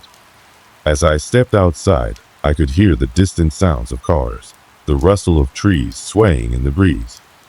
It was a typical evening in the city, nothing unusual about it at all. But still, my mind was preoccupied with the strange box back at home. I walked for about 20 minutes before returning, hoping that some fresh air would have cleared my head. But the moment I opened the door to my apartment, I knew something was wrong. The lights were dimmer than they had been when I left, as though the power had flickered. I flicked the switch, but nothing happened. The apartment was now shrouded in an eerie half-light, casting long shadows on the walls. I walked into the kitchen, and that's when I saw it. The box was open. My heart nearly stopped. I hadn't touched it. I hadn't unlocked it. Yet there it was, the lid slightly ajar, revealing the contents inside. I took a few steps toward it, almost hesitant, but the curiosity was too strong. I leaned in, looking inside. There was nothing there but a small piece of paper. I grabbed the paper with shaky hands, unfolded it, and read the single sentence written on it, scrawled in the same bold black ink as the message on the outside of the box. "Don't trust what you see." The words hit me like a punch to the gut. My throat went dry and my pulse quickened. I stared at the paper for what felt like an eternity, the same chill creeping over me that I had felt when the box first arrived. I wasn't imagining things. Something was happening, something I didn't understand. I ran my fingers along the edge of the box, wondering if there was a hidden compartment, something more to it that I had missed. But the more I searched, the more it seemed like the box was just a simple wooden container with nothing else to offer. No more notes, no hidden messages, but the sense of dread hung in the air like a thick fog. I needed answers. The first thing I did was check the door. No one had come in while I was out. The hallway outside was empty, quiet as always. No signs of forced entry. No suspicious footprints. Just an ordinary, everyday apartment building. But something inside me told me that this was far from ordinary. I spent the next few hours trying to make sense of it. I searched my apartment for any signs of someone being there, any indication that I wasn't alone. But there was nothing. No broken windows, no disturbed furniture, no footprints in the dust. Everything was exactly as it should be, except for the fact that the box had been tampered with. I tried to call the building manager, but the line was dead. It wasn't uncommon for the phone service to glitch, so I tried not to read too much into it. I decided to go to bed early that night, thinking that I would wake up in the morning and everything would be fine, that this would all just be a strange, unsettling coincidence. But when I lay down, the air felt thick, like something was pressing down on me. I tossed and turned, trying to shake off the feeling that the walls were closing in. I kept hearing things, soft creaks, a faint rustling sound coming from the kitchen. But when I got up to investigate, everything was as it should be. Still, I couldn't shake the nagging sensation that something wasn't right. The next morning, when I woke up, it took me a moment to remember everything that had happened the night before. I felt like I was in a fog, as though the events of the day before had been a bad dream. But when I went to the kitchen and saw the box, I knew it hadn't been a dream. The box was still there, sitting innocently on the table, but I couldn't stop staring at it. And that's when I realized that I wasn't just being paranoid. There was something wrong with that box. Something dark, something I didn't want to understand. But as much as I tried to ignore it, I knew I couldn't stop now. I had to know what was happening, who had sent it, and why. And most importantly, what was I supposed to do about it? It wasn't just the box anymore. It was everything around me. Little things that once seemed normal were now sending chills down my spine. The walls of my apartment, which had once felt like a safe haven, now felt oppressive, like they were closing in on me. Each day seemed to drag on longer than the last, and the atmosphere around me became increasingly charged, as though something unseen was watching, waiting, lurking just out of sight. I couldn't shake the image of the box being opened when I wasn't there. Who had done it? Was it possible that someone had broken in? But no signs of forced entry existed. No windows were open, no doors ajar, no stray footprints in the dust. Nothing to explain how the box had been tampered with. It was maddening. The logical part of my brain tried to reason with me. I was simply overthinking it. I was being paranoid. But deep down, I knew that something more sinister was unfolding. I started obsessively checking the box every morning. I couldn't help myself. It was like a compulsion. Each time I opened it, I half expected to find something new, a note, a symbol, anything that could explain the bizarre events. But there was nothing. Just the empty wooden interior and the faint smell of something like old paper or damp earth. Yet, every time I touched it, I couldn't shake the feeling that it was alive in some way. Like it was waiting for me to make a mistake, to open it just the right way. The worst part, the box seemed to get heavier with each passing day. It was subtle at first, just a slight feeling of weight when I picked it up. But soon, it became undeniable. It wasn't just the box. Everything in my apartment felt wrong. Objects would shift when I wasn't looking. Things would disappear and reappear in places they hadn't been before. I found my keys in the fridge one morning, my shoes under the couch, and my phone in the bathroom sink each time, with no memory of where or how they had ended up there. One evening, I sat at my kitchen table, staring at the box, trying to make sense of it all. The quiet hum of the refrigerator in the background was the only sound in the room, but even that seemed wrong. It was too loud, too constant. I rubbed my eyes, trying to shake off the exhaustion, but when I opened them again, the box had moved. It was just a few inches, but enough to make my heart race. I stood up quickly, almost knocking my chair over in my haste. My breathing came fast and shallow as I stared at the table. This wasn't normal.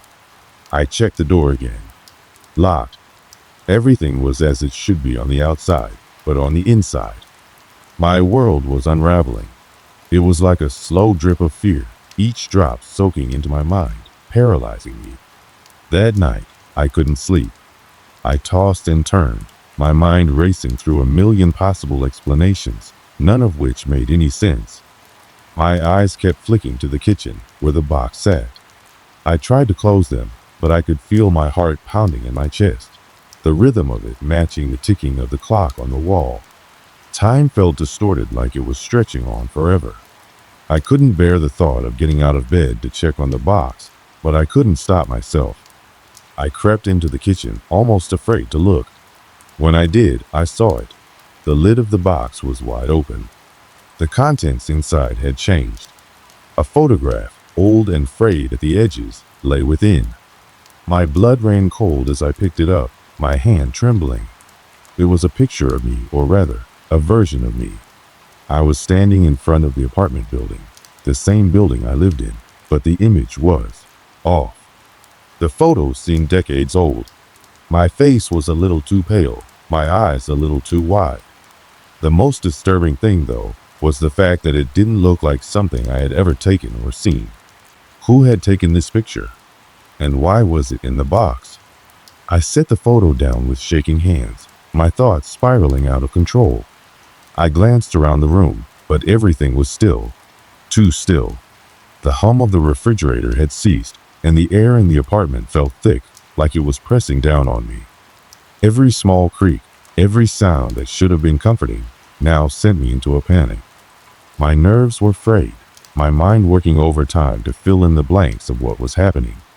I had to know more. The next day, I decided to investigate the origins of the box. I made a call to the postal service, but when I asked about the package, they claimed there was no record of it being delivered. No tracking information, no sender, nothing. My mind reeled. How was that possible? The box had arrived on my doorstep, and yet there was no record of it. No one had seen anything. I started to go over every detail, every moment. I retraced my steps, questioning every memory. The delivery, had it been a dream? No, it had been real. It had to have been. The box was sitting there on my table. The evidence was irrefutable. But why hadn't anyone else seen it? Why did it seem like I was the only one involved in this strange, unfolding mystery? The more I thought about it, the more I began to feel like I was losing touch with reality. Was I going mad? Or was something far darker, far more sinister at play here? I could feel the walls closing in, the air thickening with an unseen presence. It was like the apartment itself was a trap, and I was slowly being drawn into its depth. That night, I decided to do what I should have done days ago. I opened the box once again. The paper inside was different this time. It was a message, written in a language I didn't understand. The symbols twisted and danced on the page, indecipherable to my eyes. But somehow, I knew it wasn't meant for me to understand. It was meant to confuse me, to break my resolve. I ran my fingers over the paper, trying to make sense of it, but my mind was racing too fast. I could feel my pulse in my throat, the adrenaline surging through my veins. My breath was shallow, my hands trembling. I couldn't stop myself. I had to understand. I had to know who was behind this, what was behind this, what was happening to me. That's when I heard it. A sound soft, almost imperceptible, coming from the hallway. The sound of footsteps. I froze, my heart skipping a beat. My gaze shot to the door. It was closed, locked. The apartment was supposed to be empty. But there, in the silence, I could hear them. The slow, deliberate footsteps, drawing nearer. I wasn't alone. I stood there, motionless, my heart pounding so loudly in my ears that I could barely hear anything else. The footsteps were unmistakable, growing louder as they approached my apartment door. My mind raced in 1,000 directions, none of them making sense. Was someone inside the building? A neighbor? No, that didn't feel right. There was something wrong about the way the footsteps sounded, too deliberate, too controlled. It wasn't just the sound of someone walking. It was the sound of someone coming for me. I backed away from the door, my breath shallow. The air felt thick, oppressive. I could almost taste the fear rising in my throat, bitter and choking. It felt like the walls of the apartment were pressing in on me, closing in tighter with every step that came closer. My eyes darted around the room, searching for any sign of safety. There was nothing. I could hear nothing but the footsteps, and the sound grew louder, faster. Suddenly, the noise stopped. It was so abrupt that I nearly stumbled in surprise. My heart skipped a beat. Everything went eerily quiet. My eyes widened as I stared at the door, willing it to open to show me who or what was on the other side. But nothing happened. No sound, no movement, just silence. The silence stretched on forever. I stood frozen, afraid to make a sound, afraid to move. Was it possible that whoever or whatever had been walking toward me was still standing outside, waiting for me to make a mistake? I could feel the hairs on the back of my neck stand up, the unease crawling up my spine. I slowly reached for the door handle, my hand trembling as I wrapped my fingers around the cold metal. I hesitated, my mind racing through every possible scenario, trying to make sense of what was happening. But I had to know. I had to see. I turned the handle. The door creaked open, the sound painfully loud in the silence. I stepped back, my heart still hammering in my chest, ready to face whatever waited on the other side. But the hallway was empty. There was no one there. No sign of movement, no strange figures, no footsteps. Just the quiet hum of the building's air conditioning and the faint smell of dust in the air. I exhaled a shaky breath, my hands clammy. For a moment, I thought I had imagined it, all the footsteps, the eerie presence, but deep down, I knew better. Something was off. I turned back to the apartment, half expecting to find the box moved again, but to my shock, it wasn't on the table. My heart skipped a beat. Where was it? The empty spot on the table mocked me, a gaping void where the box had been only moments ago. My stomach lurched, panic rising in my chest. Had someone taken it? Had they come inside while I wasn't looking? I rushed through the apartment, opening every closet, checking every corner, every room. I searched the bathroom, the kitchen, the living room, nothing. The box was gone. I sank down onto the couch, my mind reeling. There was no way it could have disappeared like that. I had been right there. No one could have come in without me hearing them. So where was the box? And why did it feel like something had changed in the air? The apartment was different. There was an unmistakable heaviness to the silence now, a tension that hadn't been there before. I looked down at my hands, still trembling. The fear was choking me, making it hard to breathe. I felt like I was on the edge of something, teetering between sanity and madness, and I wasn't sure which way I was going to fall.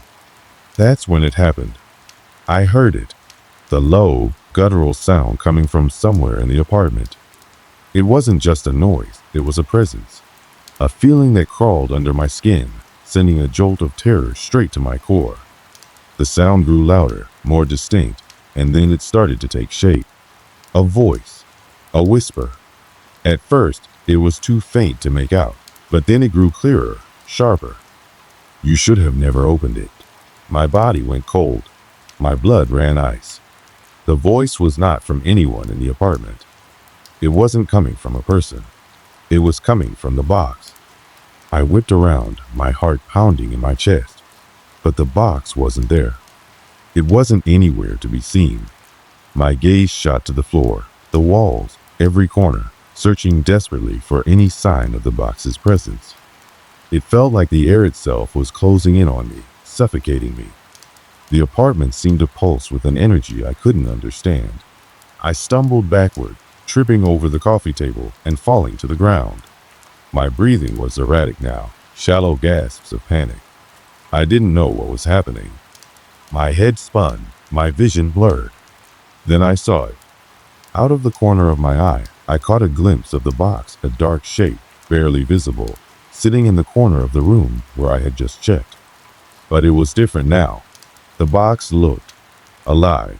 It was moving, ever so slightly, as if something inside it was shifting. I blinked, thinking I was imagining things, but when I looked again, it was unmistakable. The box was alive. The wooden surface seemed to pulse with a strange energy, and the symbols on it, those symbols I hadn't been able to understand, were now glowing faintly, shimmering like they were made of light. I couldn't tear my eyes away. My body screamed at me to run, to get out, but my feet wouldn't move. I was rooted to the spot, captivated by the dark energy that radiated from the box. And then, as though it had a life of its own, the box opened. The lid slowly creaked back, revealing what was inside. My stomach twisted as I leaned forward, unable to look away, even as dread washed over me in waves. Inside the box was a dark, shifting void. It wasn't empty, though it looked like it should have been. There was something in it. Something wrong. I could feel its presence, a presence that pressed against my mind, invading my thoughts, drowning out everything else.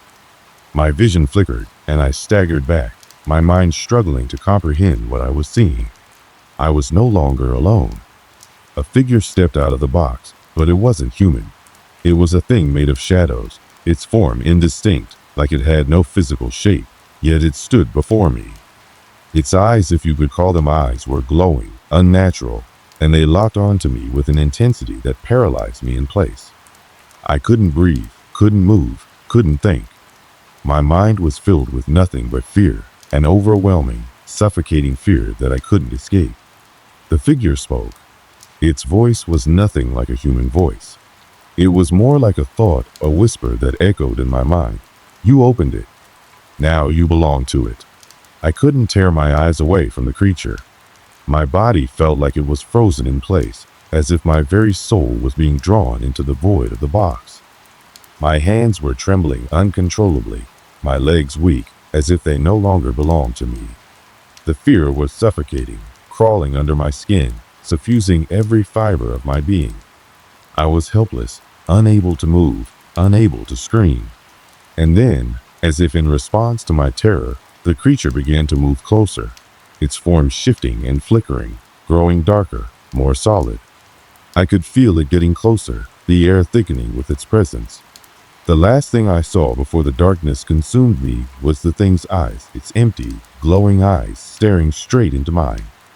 I woke up, gasping for air, my body drenched in cold sweat. My mind was a blur, and it took me a few moments to understand what had happened. The darkness still seemed to cling to my skin, and the air was thick, almost suffocating, as if something was still lingering in the room. The creature the thing had felt so real, so terrifying. But now, as I blinked and struggled to regain my senses, I found myself alone. My apartment looked the same as it always had, untouched, undisturbed.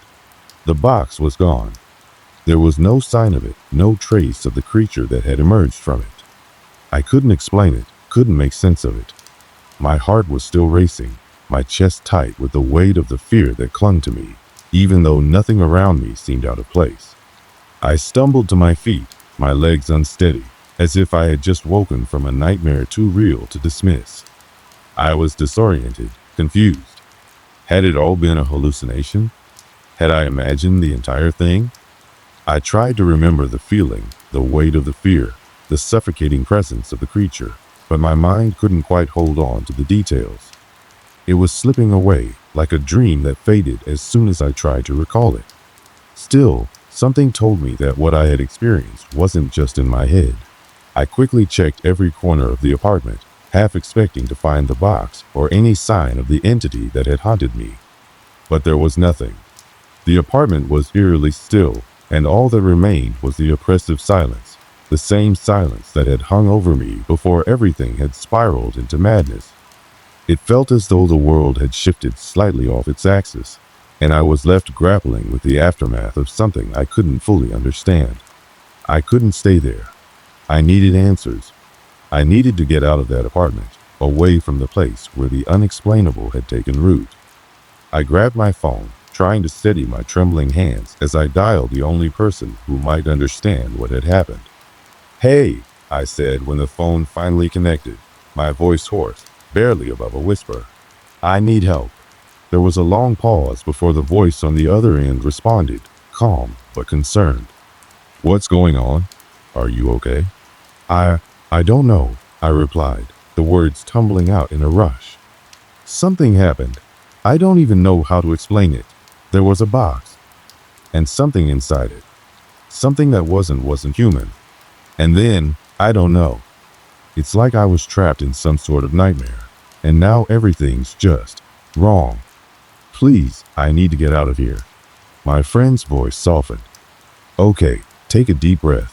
I'm coming over. Just stay where you are, all right?" I ended the call and sank onto the couch, trying to calm myself. The fear still hadn't faded, and I couldn't shake the feeling that whatever had happened in that apartment wasn't over. Even though the box was gone, the dread that had filled the air was still lingering, like a fog that refused to lift. I didn't know how long I sat there, waiting. It felt like hours before I heard a knock on the door. I jumped, heart racing again, and quickly rushed to open it. When I saw my friends standing in the hallway, I almost collapsed with relief. They took one look at me and immediately stepped inside. "All right, you're safe now," they said, placing a hand on my shoulder. "Tell me everything." I led them into the apartment, explaining everything in detail, how the package had arrived, how the box had seemed so normal at first, and then how it had turned into something far darker, far more sinister. I told them about the footsteps, the strange noises, the creature that had emerged from the box. Their expression was unreadable, but I could see the concern in their eyes. "That sounds insane," they said quietly. "But I believe you. Whatever happened, it sounds like you're dealing with something unnatural." I nodded, unable to speak the words I was really thinking. "I don't want to be here anymore." We spent the next few hours scouring the apartment, trying to figure out where the box had gone. But it was like it had never been there at all. No marks on the floor, no scratches on the furniture, nothing to suggest that anything out of the ordinary had happened. It was as if the apartment had returned to its original state, as if the horrors I'd experienced were nothing more than a figment of my imagination. But deep down, I knew that wasn't true. I knew what I had seen, and what I had felt. Later that night, as my friend stayed with me, I couldn't help but feel the overwhelming sense that I had been marked by something dark, something ancient. The box had been a portal, a gateway to something far beyond my understanding, and now it had claimed me in some way. I couldn't explain why, but I knew the feeling would linger for as long as I lived. Days passed, and though I tried to return to a normal routine, nothing felt the same. I couldn't shake the unease that followed me everywhere I went. My apartment felt empty, hollow, as if something had been stolen from me. I couldn't bring myself to unpack my things, to settle back into the place that had once felt like home.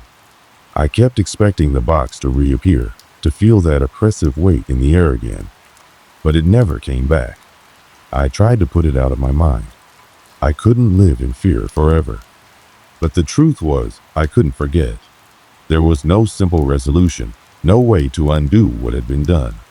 The creature, the box, the horror, it had all been real, and I had no answers, no explanations. And then, one evening, as I sat in the living room with my friend, watching TV in an attempt to distract myself from my thoughts, I heard it again. The whisper, the same voice that had echoed in my mind before. "You can't escape it." I froze. My friend turned to me, their eyes wide with confusion, but I didn't say anything. I didn't need to. The voice was in my head again, and it wasn't going away. I don't know how, but I had the distinct feeling that this was far from over. That whatever had been unleashed that night, whatever force had entered my life, had no intention of letting go. It was a cold, sinking realization. The nightmare hadn't ended. It had been weeks since I first encountered the box, but the shadow it cast over my life had only grown deeper. Despite my best efforts to push it out of my mind, the presence that had haunted me refused to fade. I couldn't explain it, how it had all begun, or why it had targeted me, but I knew one thing for sure. My life had been irrevocably changed. And no matter how hard I tried, I couldn't escape the feeling that the thing that had crawled from that box was still out there, waiting, watching, perhaps even following me. The unease had seeped into every corner of my world. My friends noticed the change in me. They saw the way I jumped at every sudden noise, how I started avoiding certain places, how I couldn't look at anything without wondering if it had some connection to that damned box. I'd started seeing shadows in the corners of rooms, hearing footsteps when no one was around, and sensing a strange, inexplicable pressure that pressed on my chest in the quietest of moments. It felt like I was being suffocated by something unseen, something sinister. I had tried everything to shake it off. I spoke with friends, researched what could be behind the events that had unfolded, even contacted a few so-called experts who specialized in the paranormal. But the more I searched for answers, the more I realized that the question wasn't what had happened, it was why it had happened to me. I couldn't shake the feeling that the creature, the entity, had chosen me. Maybe it had been a random act, some cosmic twist of fate that had led it to me. Or perhaps there was something more to it. Something about my life, my choices, my very existence that had called it forth. I couldn't explain it, and no one else could either. All I knew was that I couldn't outrun it, no matter how far I tried to distance myself. I remember the day everything seemed to fall apart. It was another normal evening, at least. That's how it started. I had invited a few friends over, hoping that maybe a change of scene would help distract me from the gnawing dread that clung to me like a second skin. We sat in the living room, talking about nothing in particular, laughing over something trivial. For a moment, I almost felt normal again. But then it happened. There was a knock at the door. It wasn't the knock of a friend, someone I had invited. This was a firm, deliberate knock, a knock that echoed through the silence of the room, breaking the calm like a cracked glass. Everyone stopped. We all exchanged uneasy glances, no one daring to move. "Who is it?" I asked, my voice unsteady. No one answered. The knock came again, louder this time, more insistent. My heart skipped a beat, and an icy chill gripped my spine. I knew, without a doubt, that this wasn't a coincidence. Whatever had been following me, whatever had come through that box, was back. I could feel it. It was here.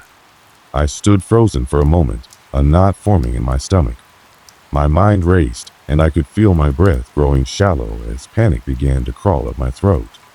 Without thinking, I reached for the door handle, my hands shaking. But before I could open it, I heard it. A low, guttural voice. It wasn't loud, but it was unmistakable. It wasn't coming from behind the door. It was coming from somewhere inside the room. "You can't hide from me." My blood ran cold. The voice was inside my head, but it was as real as any physical sound. I turned around to face my friends, but they looked just as confused as I felt. None of them had heard the voice. They had heard the knock, but they hadn't heard the words. I couldn't explain it, couldn't make sense of it. I backed away slowly, my gaze darting around the room, as though expecting to see the creature, the thing, emerging from the shadows. The air seemed thicker now, heavier, charged with something I couldn't describe. It was as though the walls themselves were closing in on me. One of my friends stepped forward. "Hey, are you okay?" he asked, his voice tinged with concern. I tried to speak, to tell him what was happening, but my words caught in my throat. All I could do was point toward the door, my mind in a state of pure, unfiltered terror. "We need to leave," I said, my voice barely above a whisper. "Something's wrong. We have to get out of here. Now." I could see the hesitation in their eyes, but I didn't wait for an answer. Without another word, I grabbed my jacket and rushed toward the door. My friends followed, but we all knew the truth. Nothing would be the same again. Whatever had started with the box had become something far worse, something that couldn't be undone, and there was no running from it, no place that could shield me. As we stepped outside, I looked back at the apartment one last time. It was a simple building, a quiet place where I had once felt safe. But now, it felt like a tomb, a place that would always be haunted by the things that I couldn't escape. I moved on, or at least tried to. I stayed with friends for a while, never in one place for too long, always on edge, always wondering if I was being followed. But no matter where I went, the feeling stayed with me. It was a presence, subtle but unmistakable. It had left its mark on me, and there was no erasing it. Months passed, and life went on. I had to return to a semblance of normalcy for the sake of my sanity. But something had changed inside me. I couldn't shake the feeling that I was no longer the person I had been before that night. I was haunted, not just by the memory of what had happened, but by the knowledge that whatever that thing was, it was still out there, and it would find me when the time was right.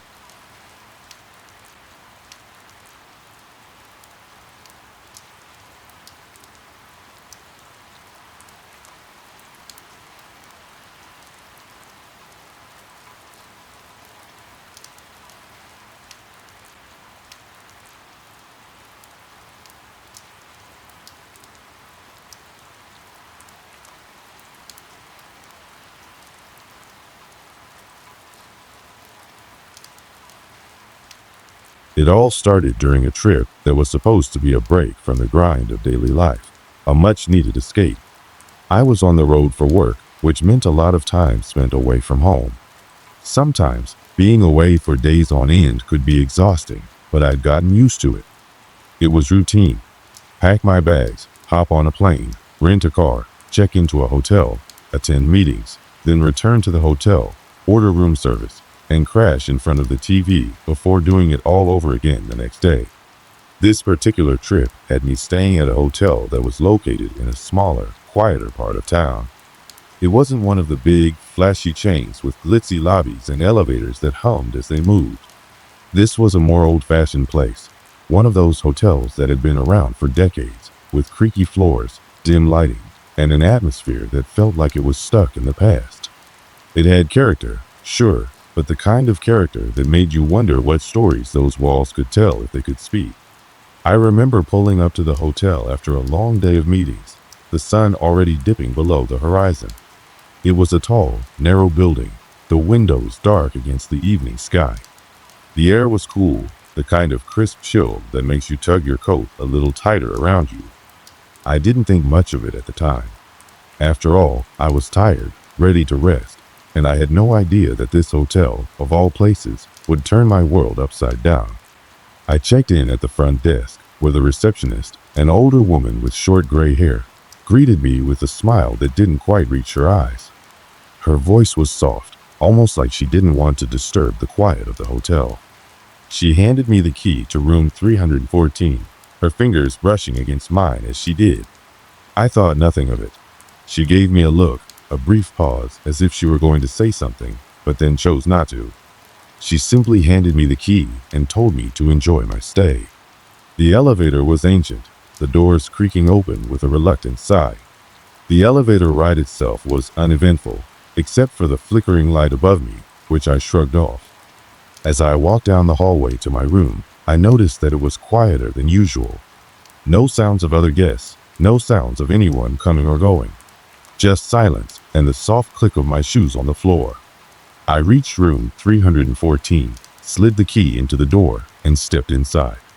The room was exactly what I expected: clean, tidy, but nothing remarkable.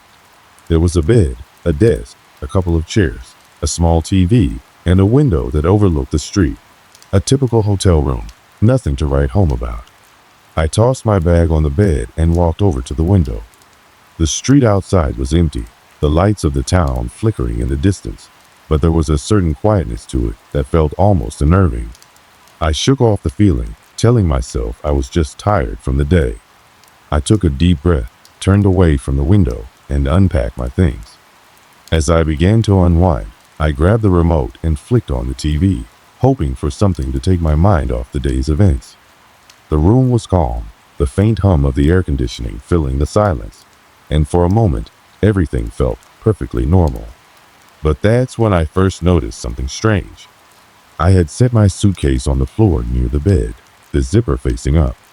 When I glanced back over at it, the zipper was now facing the other way, as if someone had opened it and closed it again. I hadn't touched it since I placed it down. A shiver ran down my spine, but I chalked it up to a simple mistake. Maybe I had just imagined it, or perhaps the zipper had been slightly off when I set it down. I got up, checked it, and found everything in its place. It was strange, but I pushed it to the back of my mind and settled back down, trying to focus on the TV. Then came the sound. At first, it was subtle, like a soft tapping coming from somewhere in the room. I paused the TV, trying to locate the source, but I couldn't find anything. It was so faint that I almost convinced myself it was nothing, just the old building settling, the pipes making noises in the walls. But then the tapping grew louder, more distinct, and for a moment it sounded like footsteps. I froze. The footsteps weren't in the hallway, they were inside the room. But I was alone. I quickly stood up, scanning the space. The air felt thick, and my skin began to prickle. I walked over to the door, opened it, and looked down the hall. Nothing. The hallway was just as empty as it had been when I arrived. I closed the door and turned around, telling myself it was nothing, just a trick of the mind. The tapping stopped after a few moments, and I settled back into the bed, pulling the covers tightly around me. Still, I couldn't shake the feeling that something was off.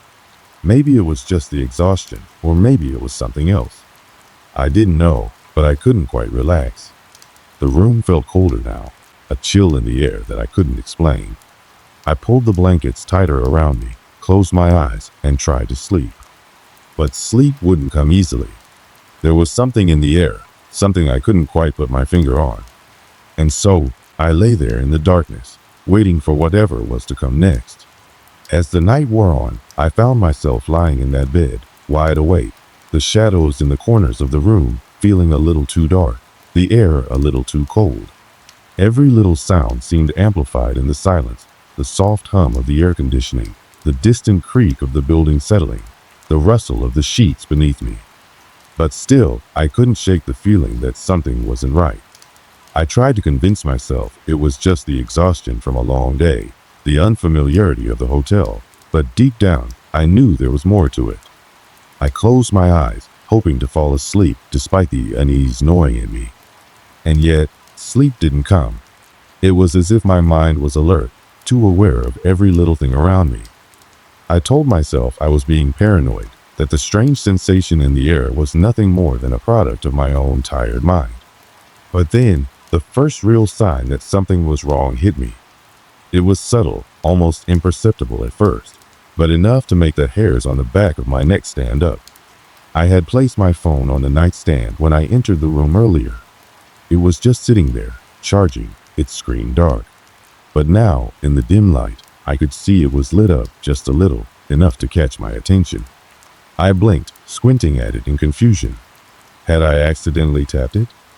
I could have sworn I hadn't touched it since I set it down. My first instinct was to reach for it, but before I could, the screen flickered, and the phone let out a brief static noise, like a faint crackling coming through the speaker. My heart skipped a beat. I grabbed the phone, but it was unresponsive at first. I pressed the power button, but nothing happened. I tried again, and it eventually powered on, the screen glowing brightly as though nothing was wrong. But as I checked it, there was nothing unusual, no new notifications, no messages, no apps running. The phone was fine. I let out a nervous laugh, trying to rationalize what had just happened. Maybe it was the battery acting up, or some glitch in the system. That was the only logical explanation, right? Still, I couldn't shake the feeling that something about it didn't add up. I tossed the phone back onto the nightstand, turning over to try and get some rest. I squeezed my eyes shut, wishing for sleep, but the unease kept me awake, the silence in the room pressing in on me. And that's when I heard it again, the tapping. This time, it wasn't faint. It was clear, distinct, rhythmic, like someone gently knocking at the door. At first, I thought it might be someone from the hotel staff, maybe maintenance or a housekeeping worker. It didn't seem urgent, but the knock was insistent, as though whoever it was waiting for me to respond. I quickly sat up in bed, my heart beginning to race. I glanced at the clock, 3:13 a.m. My breath caught in my throat. It seemed like an odd time for someone to be knocking on my door. I hesitated for a moment, wondering if it was just a mistake or maybe someone had the wrong room. But then, the knock came again, louder this time. It was unmistakable. Someone or something was at my door. I swung my legs over the edge of the bed, standing up cautiously, still unsure of what to do. The room felt colder now, the air thicker somehow, as though something unseen was waiting just beyond the door. I walked slowly toward the door, my hand hovering over the doorknob, unsure whether to open it or ignore it. I didn't want to be rude, but part of me was afraid of what I might find on the other side. With a deep breath, I turned the handle, pulling the door open just a crack. I peered out into the hallway, but there was no one there. The hallway was empty, the soft light from the lamps casting long shadows on the floor. I looked both ways, but there was no sign of anyone, no staff member, no guest, nothing. The silence returned, wrapping the hallway in an eerie stillness. I closed the door slowly, locking it again. My pulse was still racing, my mind trying to make sense of what had just happened. It was as if someone had knocked on my door, but the hallway was completely empty. I tried to tell myself it was just some sort of prank, or maybe a coincidence, but the unease in my chest told me otherwise. Something didn't feel right. I returned to the bed, my thoughts racing. I couldn't explain it, but the strange feeling was growing, like a creeping presence in the room, and I knew I wasn't imagining it. My mind raced with possibilities, none of them comforting. Was it just a prank? Was I being paranoid? Or was there something else at play here?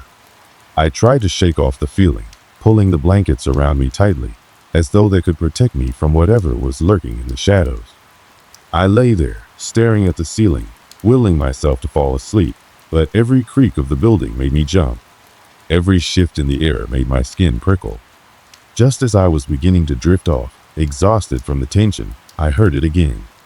This time, it was not from the door, but from across the room, soft footsteps, shuffling across the floor. I snapped my eyes open, my heart pounding in my chest.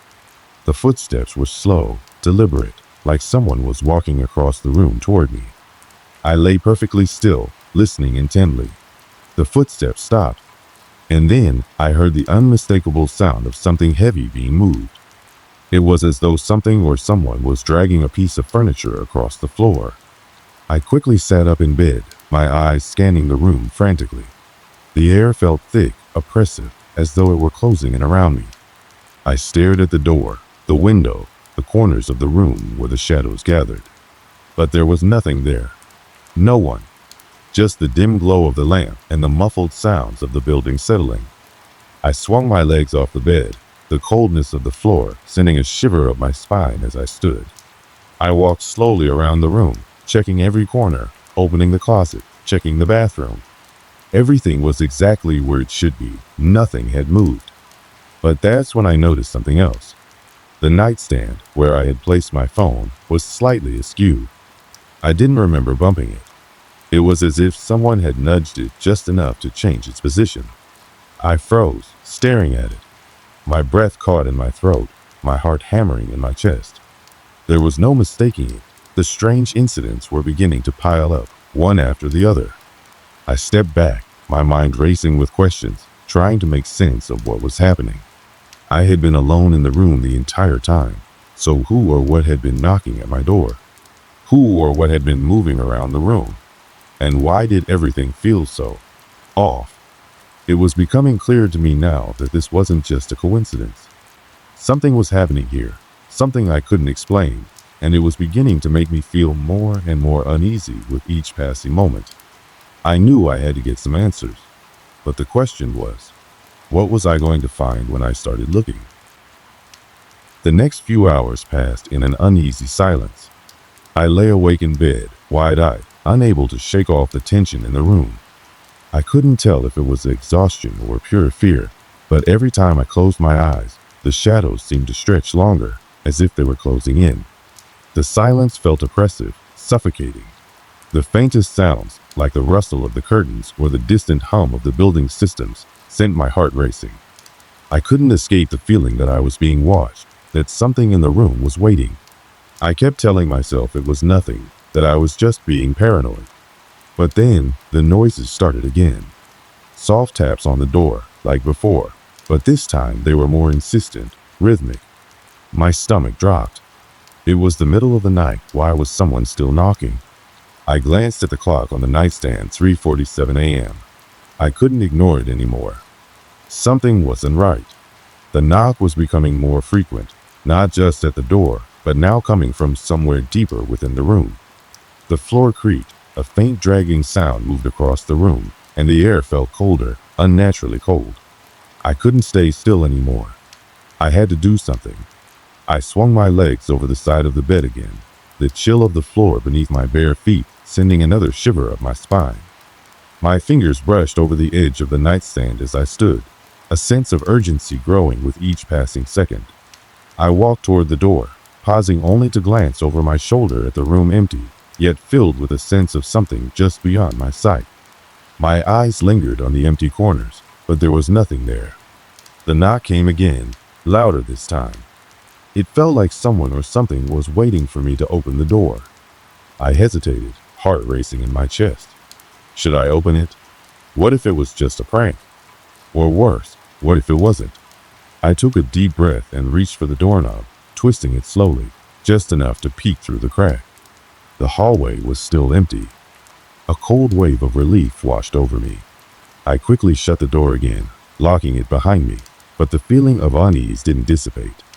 In fact, it only seemed to grow stronger. Something had changed in the room, something I couldn't put my finger on. The air felt heavier now, as though it was pressing against my chest. I turned to face the room, my eyes darting over the walls, the furniture, the dark corners. And then I saw it. The mirror, hanging on the wall opposite the bed, was reflecting something strange. It wasn't the reflection of the room I knew. There, in the corner of the mirror, was a shadow. No, not a shadow, but a figure. It was indistinct at first, but as I looked closer, it became clearer, as though the figure was moving in the reflection, though I couldn't hear any footsteps. My breath caught in my throat as I stared, unable to look away. I blinked hard, trying to convince myself that it was just a trick of the light, but the figure didn't disappear. It stayed there, motionless, staring back at me with cold, empty eyes. My heart thudded painfully in my chest as I took a step back, my hand shaking as I gripped the edge of the bed for support. The room seemed to grow colder, the air thickening, as though the very walls were closing in around me. The figure in the mirror slowly raised a hand, pointing directly at me. My legs went weak beneath me, and I stumbled back, nearly tripping over the chair by the window. I had to get out of there. I couldn't stay in this room any longer. But before I could make a move, the lights flickered, the room plunging into near darkness for a moment, and when they came back on, the figure in the mirror was gone. The room was once again just as I had left it, empty. I stood frozen for a long moment, trying to calm my racing heart, but the fear was still lodged deep in my chest. The air felt wrong, like there was something just beyond the veil of reality, something waiting for me to slip. I knew I couldn't ignore this anymore. I needed answers. I grabbed my phone, the same phone that had acted so strangely earlier. I checked it again, but the screen was just as it had been before. No new messages, no signs of anything unusual. But as I turned to put the phone back down, I noticed something odd. The wallpaper had changed. It was no longer the photo I had set my favorite picture of a sunset, but an image of the hotel, the very room I was standing in. It was a photo I had never taken. I felt a chill run down my spine as I realized that someone or something had been in this room long before I arrived. I threw the phone down on the bed and walked over to the window, hoping the cool air outside would calm me. I opened the window just a crack, but the air felt like ice. A low wind swept in, carrying with it a strange metallic scent that made my stomach churn. I looked down at the street below. The lights were dim, and the silence of the night pressed in on me, but nothing felt normal. It was as if the entire world had fallen into a strange, unnatural quiet. My eyes scanned the room again, the shadows more pronounced now, stretching longer than they should have. I couldn't shake the feeling that I wasn't alone. The room was filled with something, an energy I couldn't explain. I turned back to the door, the cold creeping into my bones, but before I could even move toward it, the lights flickered again. This time, they didn't come back on. The room was plunged into total darkness. Panic set in. I felt my heart race in my chest as I reached out, fumbling for the light switch. But it didn't work. The room remained dark, the silence absolute, save for the sound of my own breathing, loud and ragged in the pitch-black space. I couldn't see my hand in front of my face, but I could feel the presence in the room. I wasn't alone. I stood frozen for what felt like an eternity, my mind racing with every possible explanation. Was it the power? The building settling? Or was something else going on? My thoughts were interrupted by a soft, barely audible noise, footsteps. Soft, slow, deliberate steps, coming closer. I felt a cold breath on my neck, the hairs on the back of my head standing on end. I froze, my blood running cold.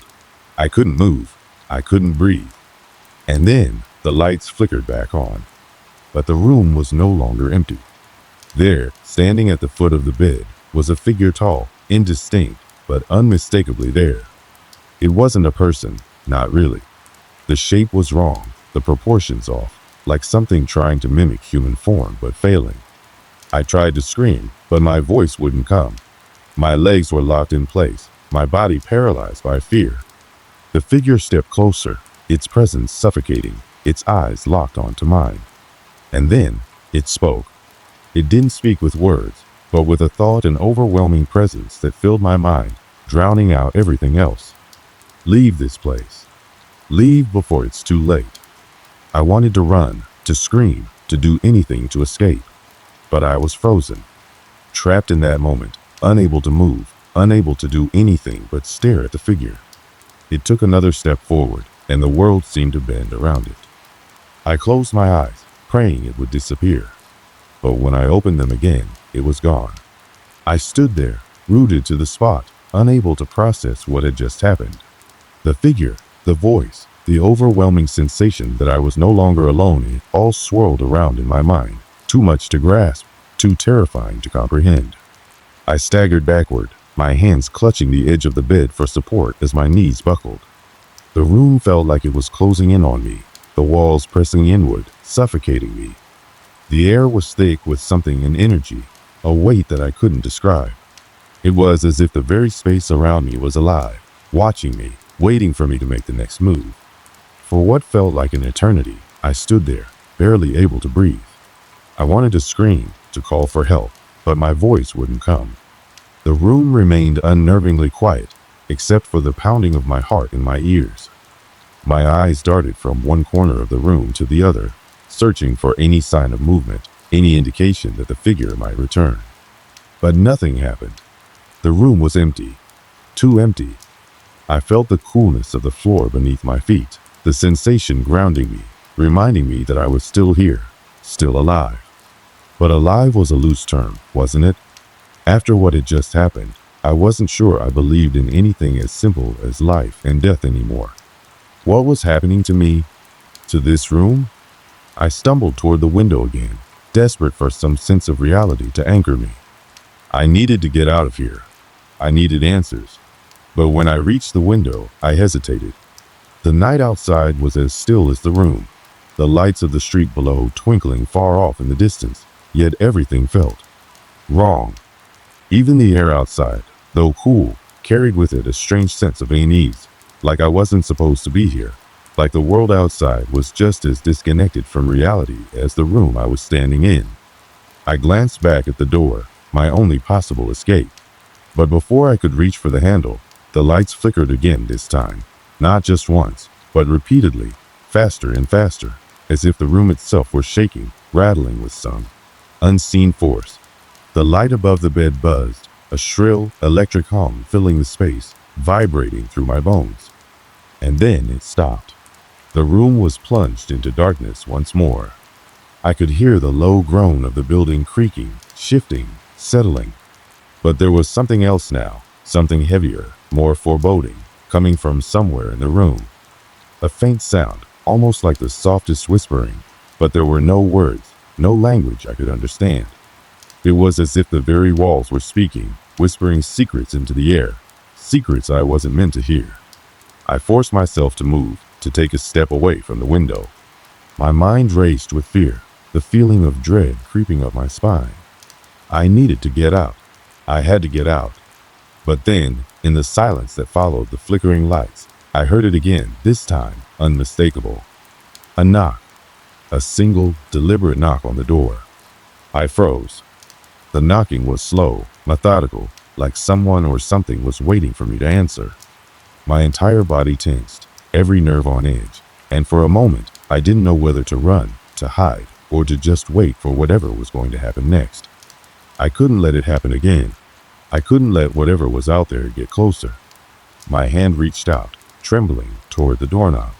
But as I touched it, the temperature in the room plummeted. My breath came out in a visible mist, the air around me thickening with an unnatural cold. The knock came again, louder this time. I could hear it in my chest, reverberating through the floor, through the walls.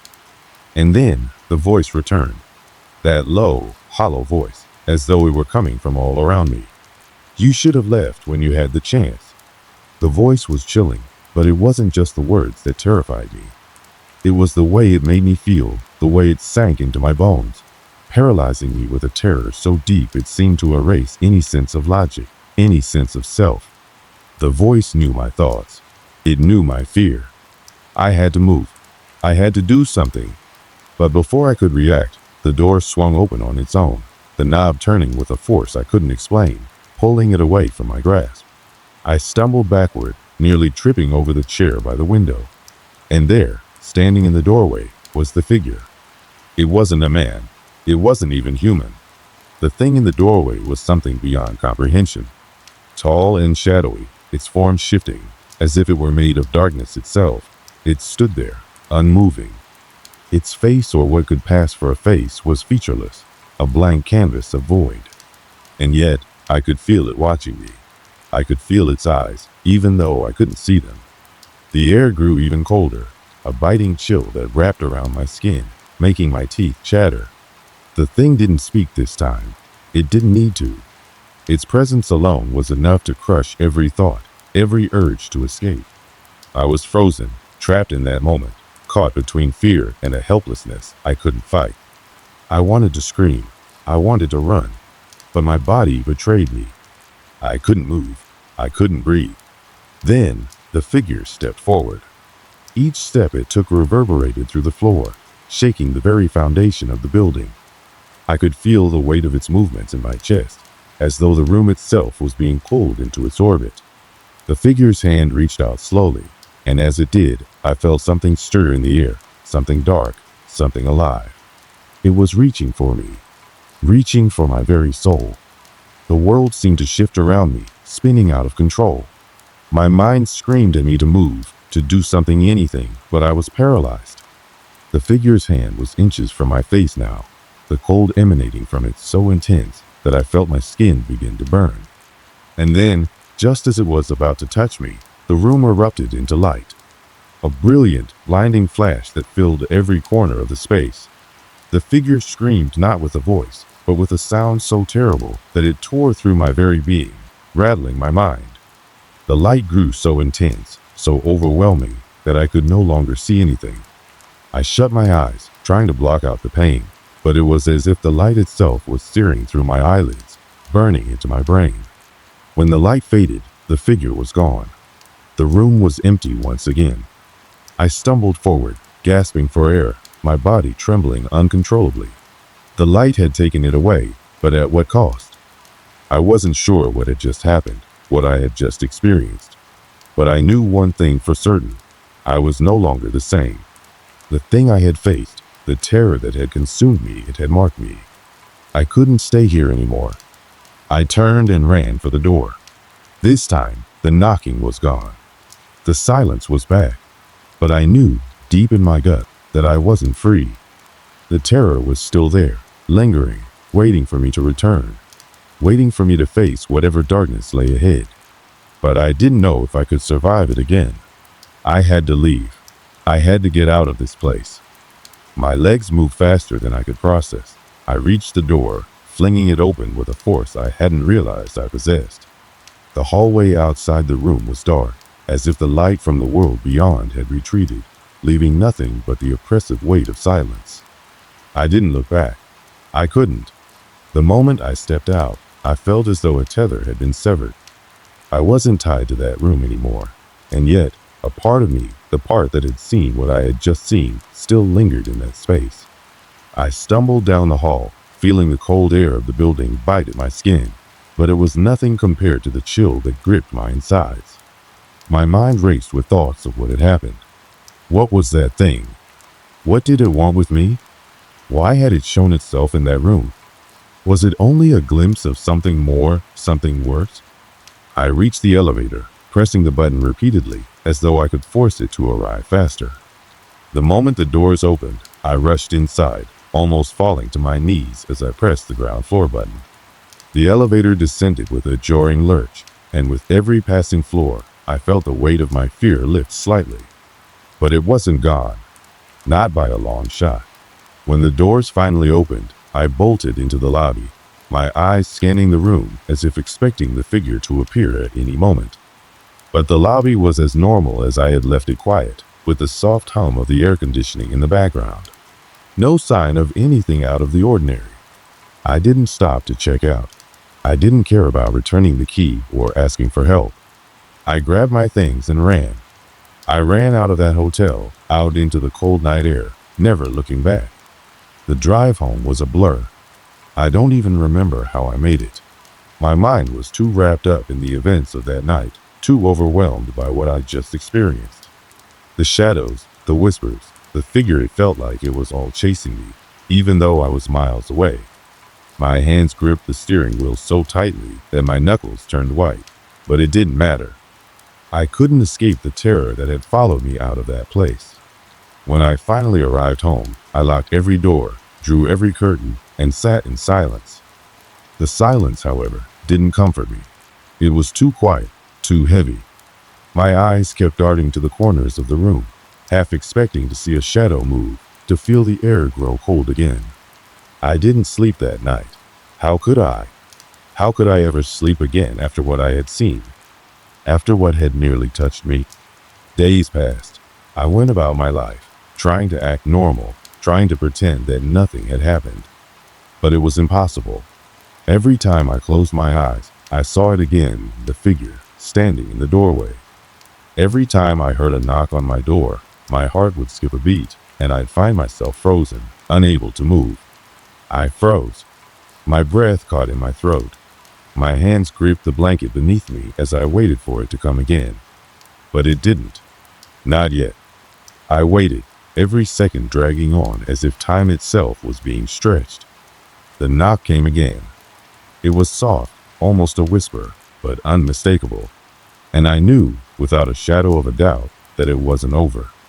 Whatever had followed me that night, whatever that thing was, wasn't finished. It was still out there, still waiting. I didn't answer the door. I never did. As the days went by, the unease only grew. I couldn't escape the feeling that the hotel, those walls, that room had left a permanent mark on me.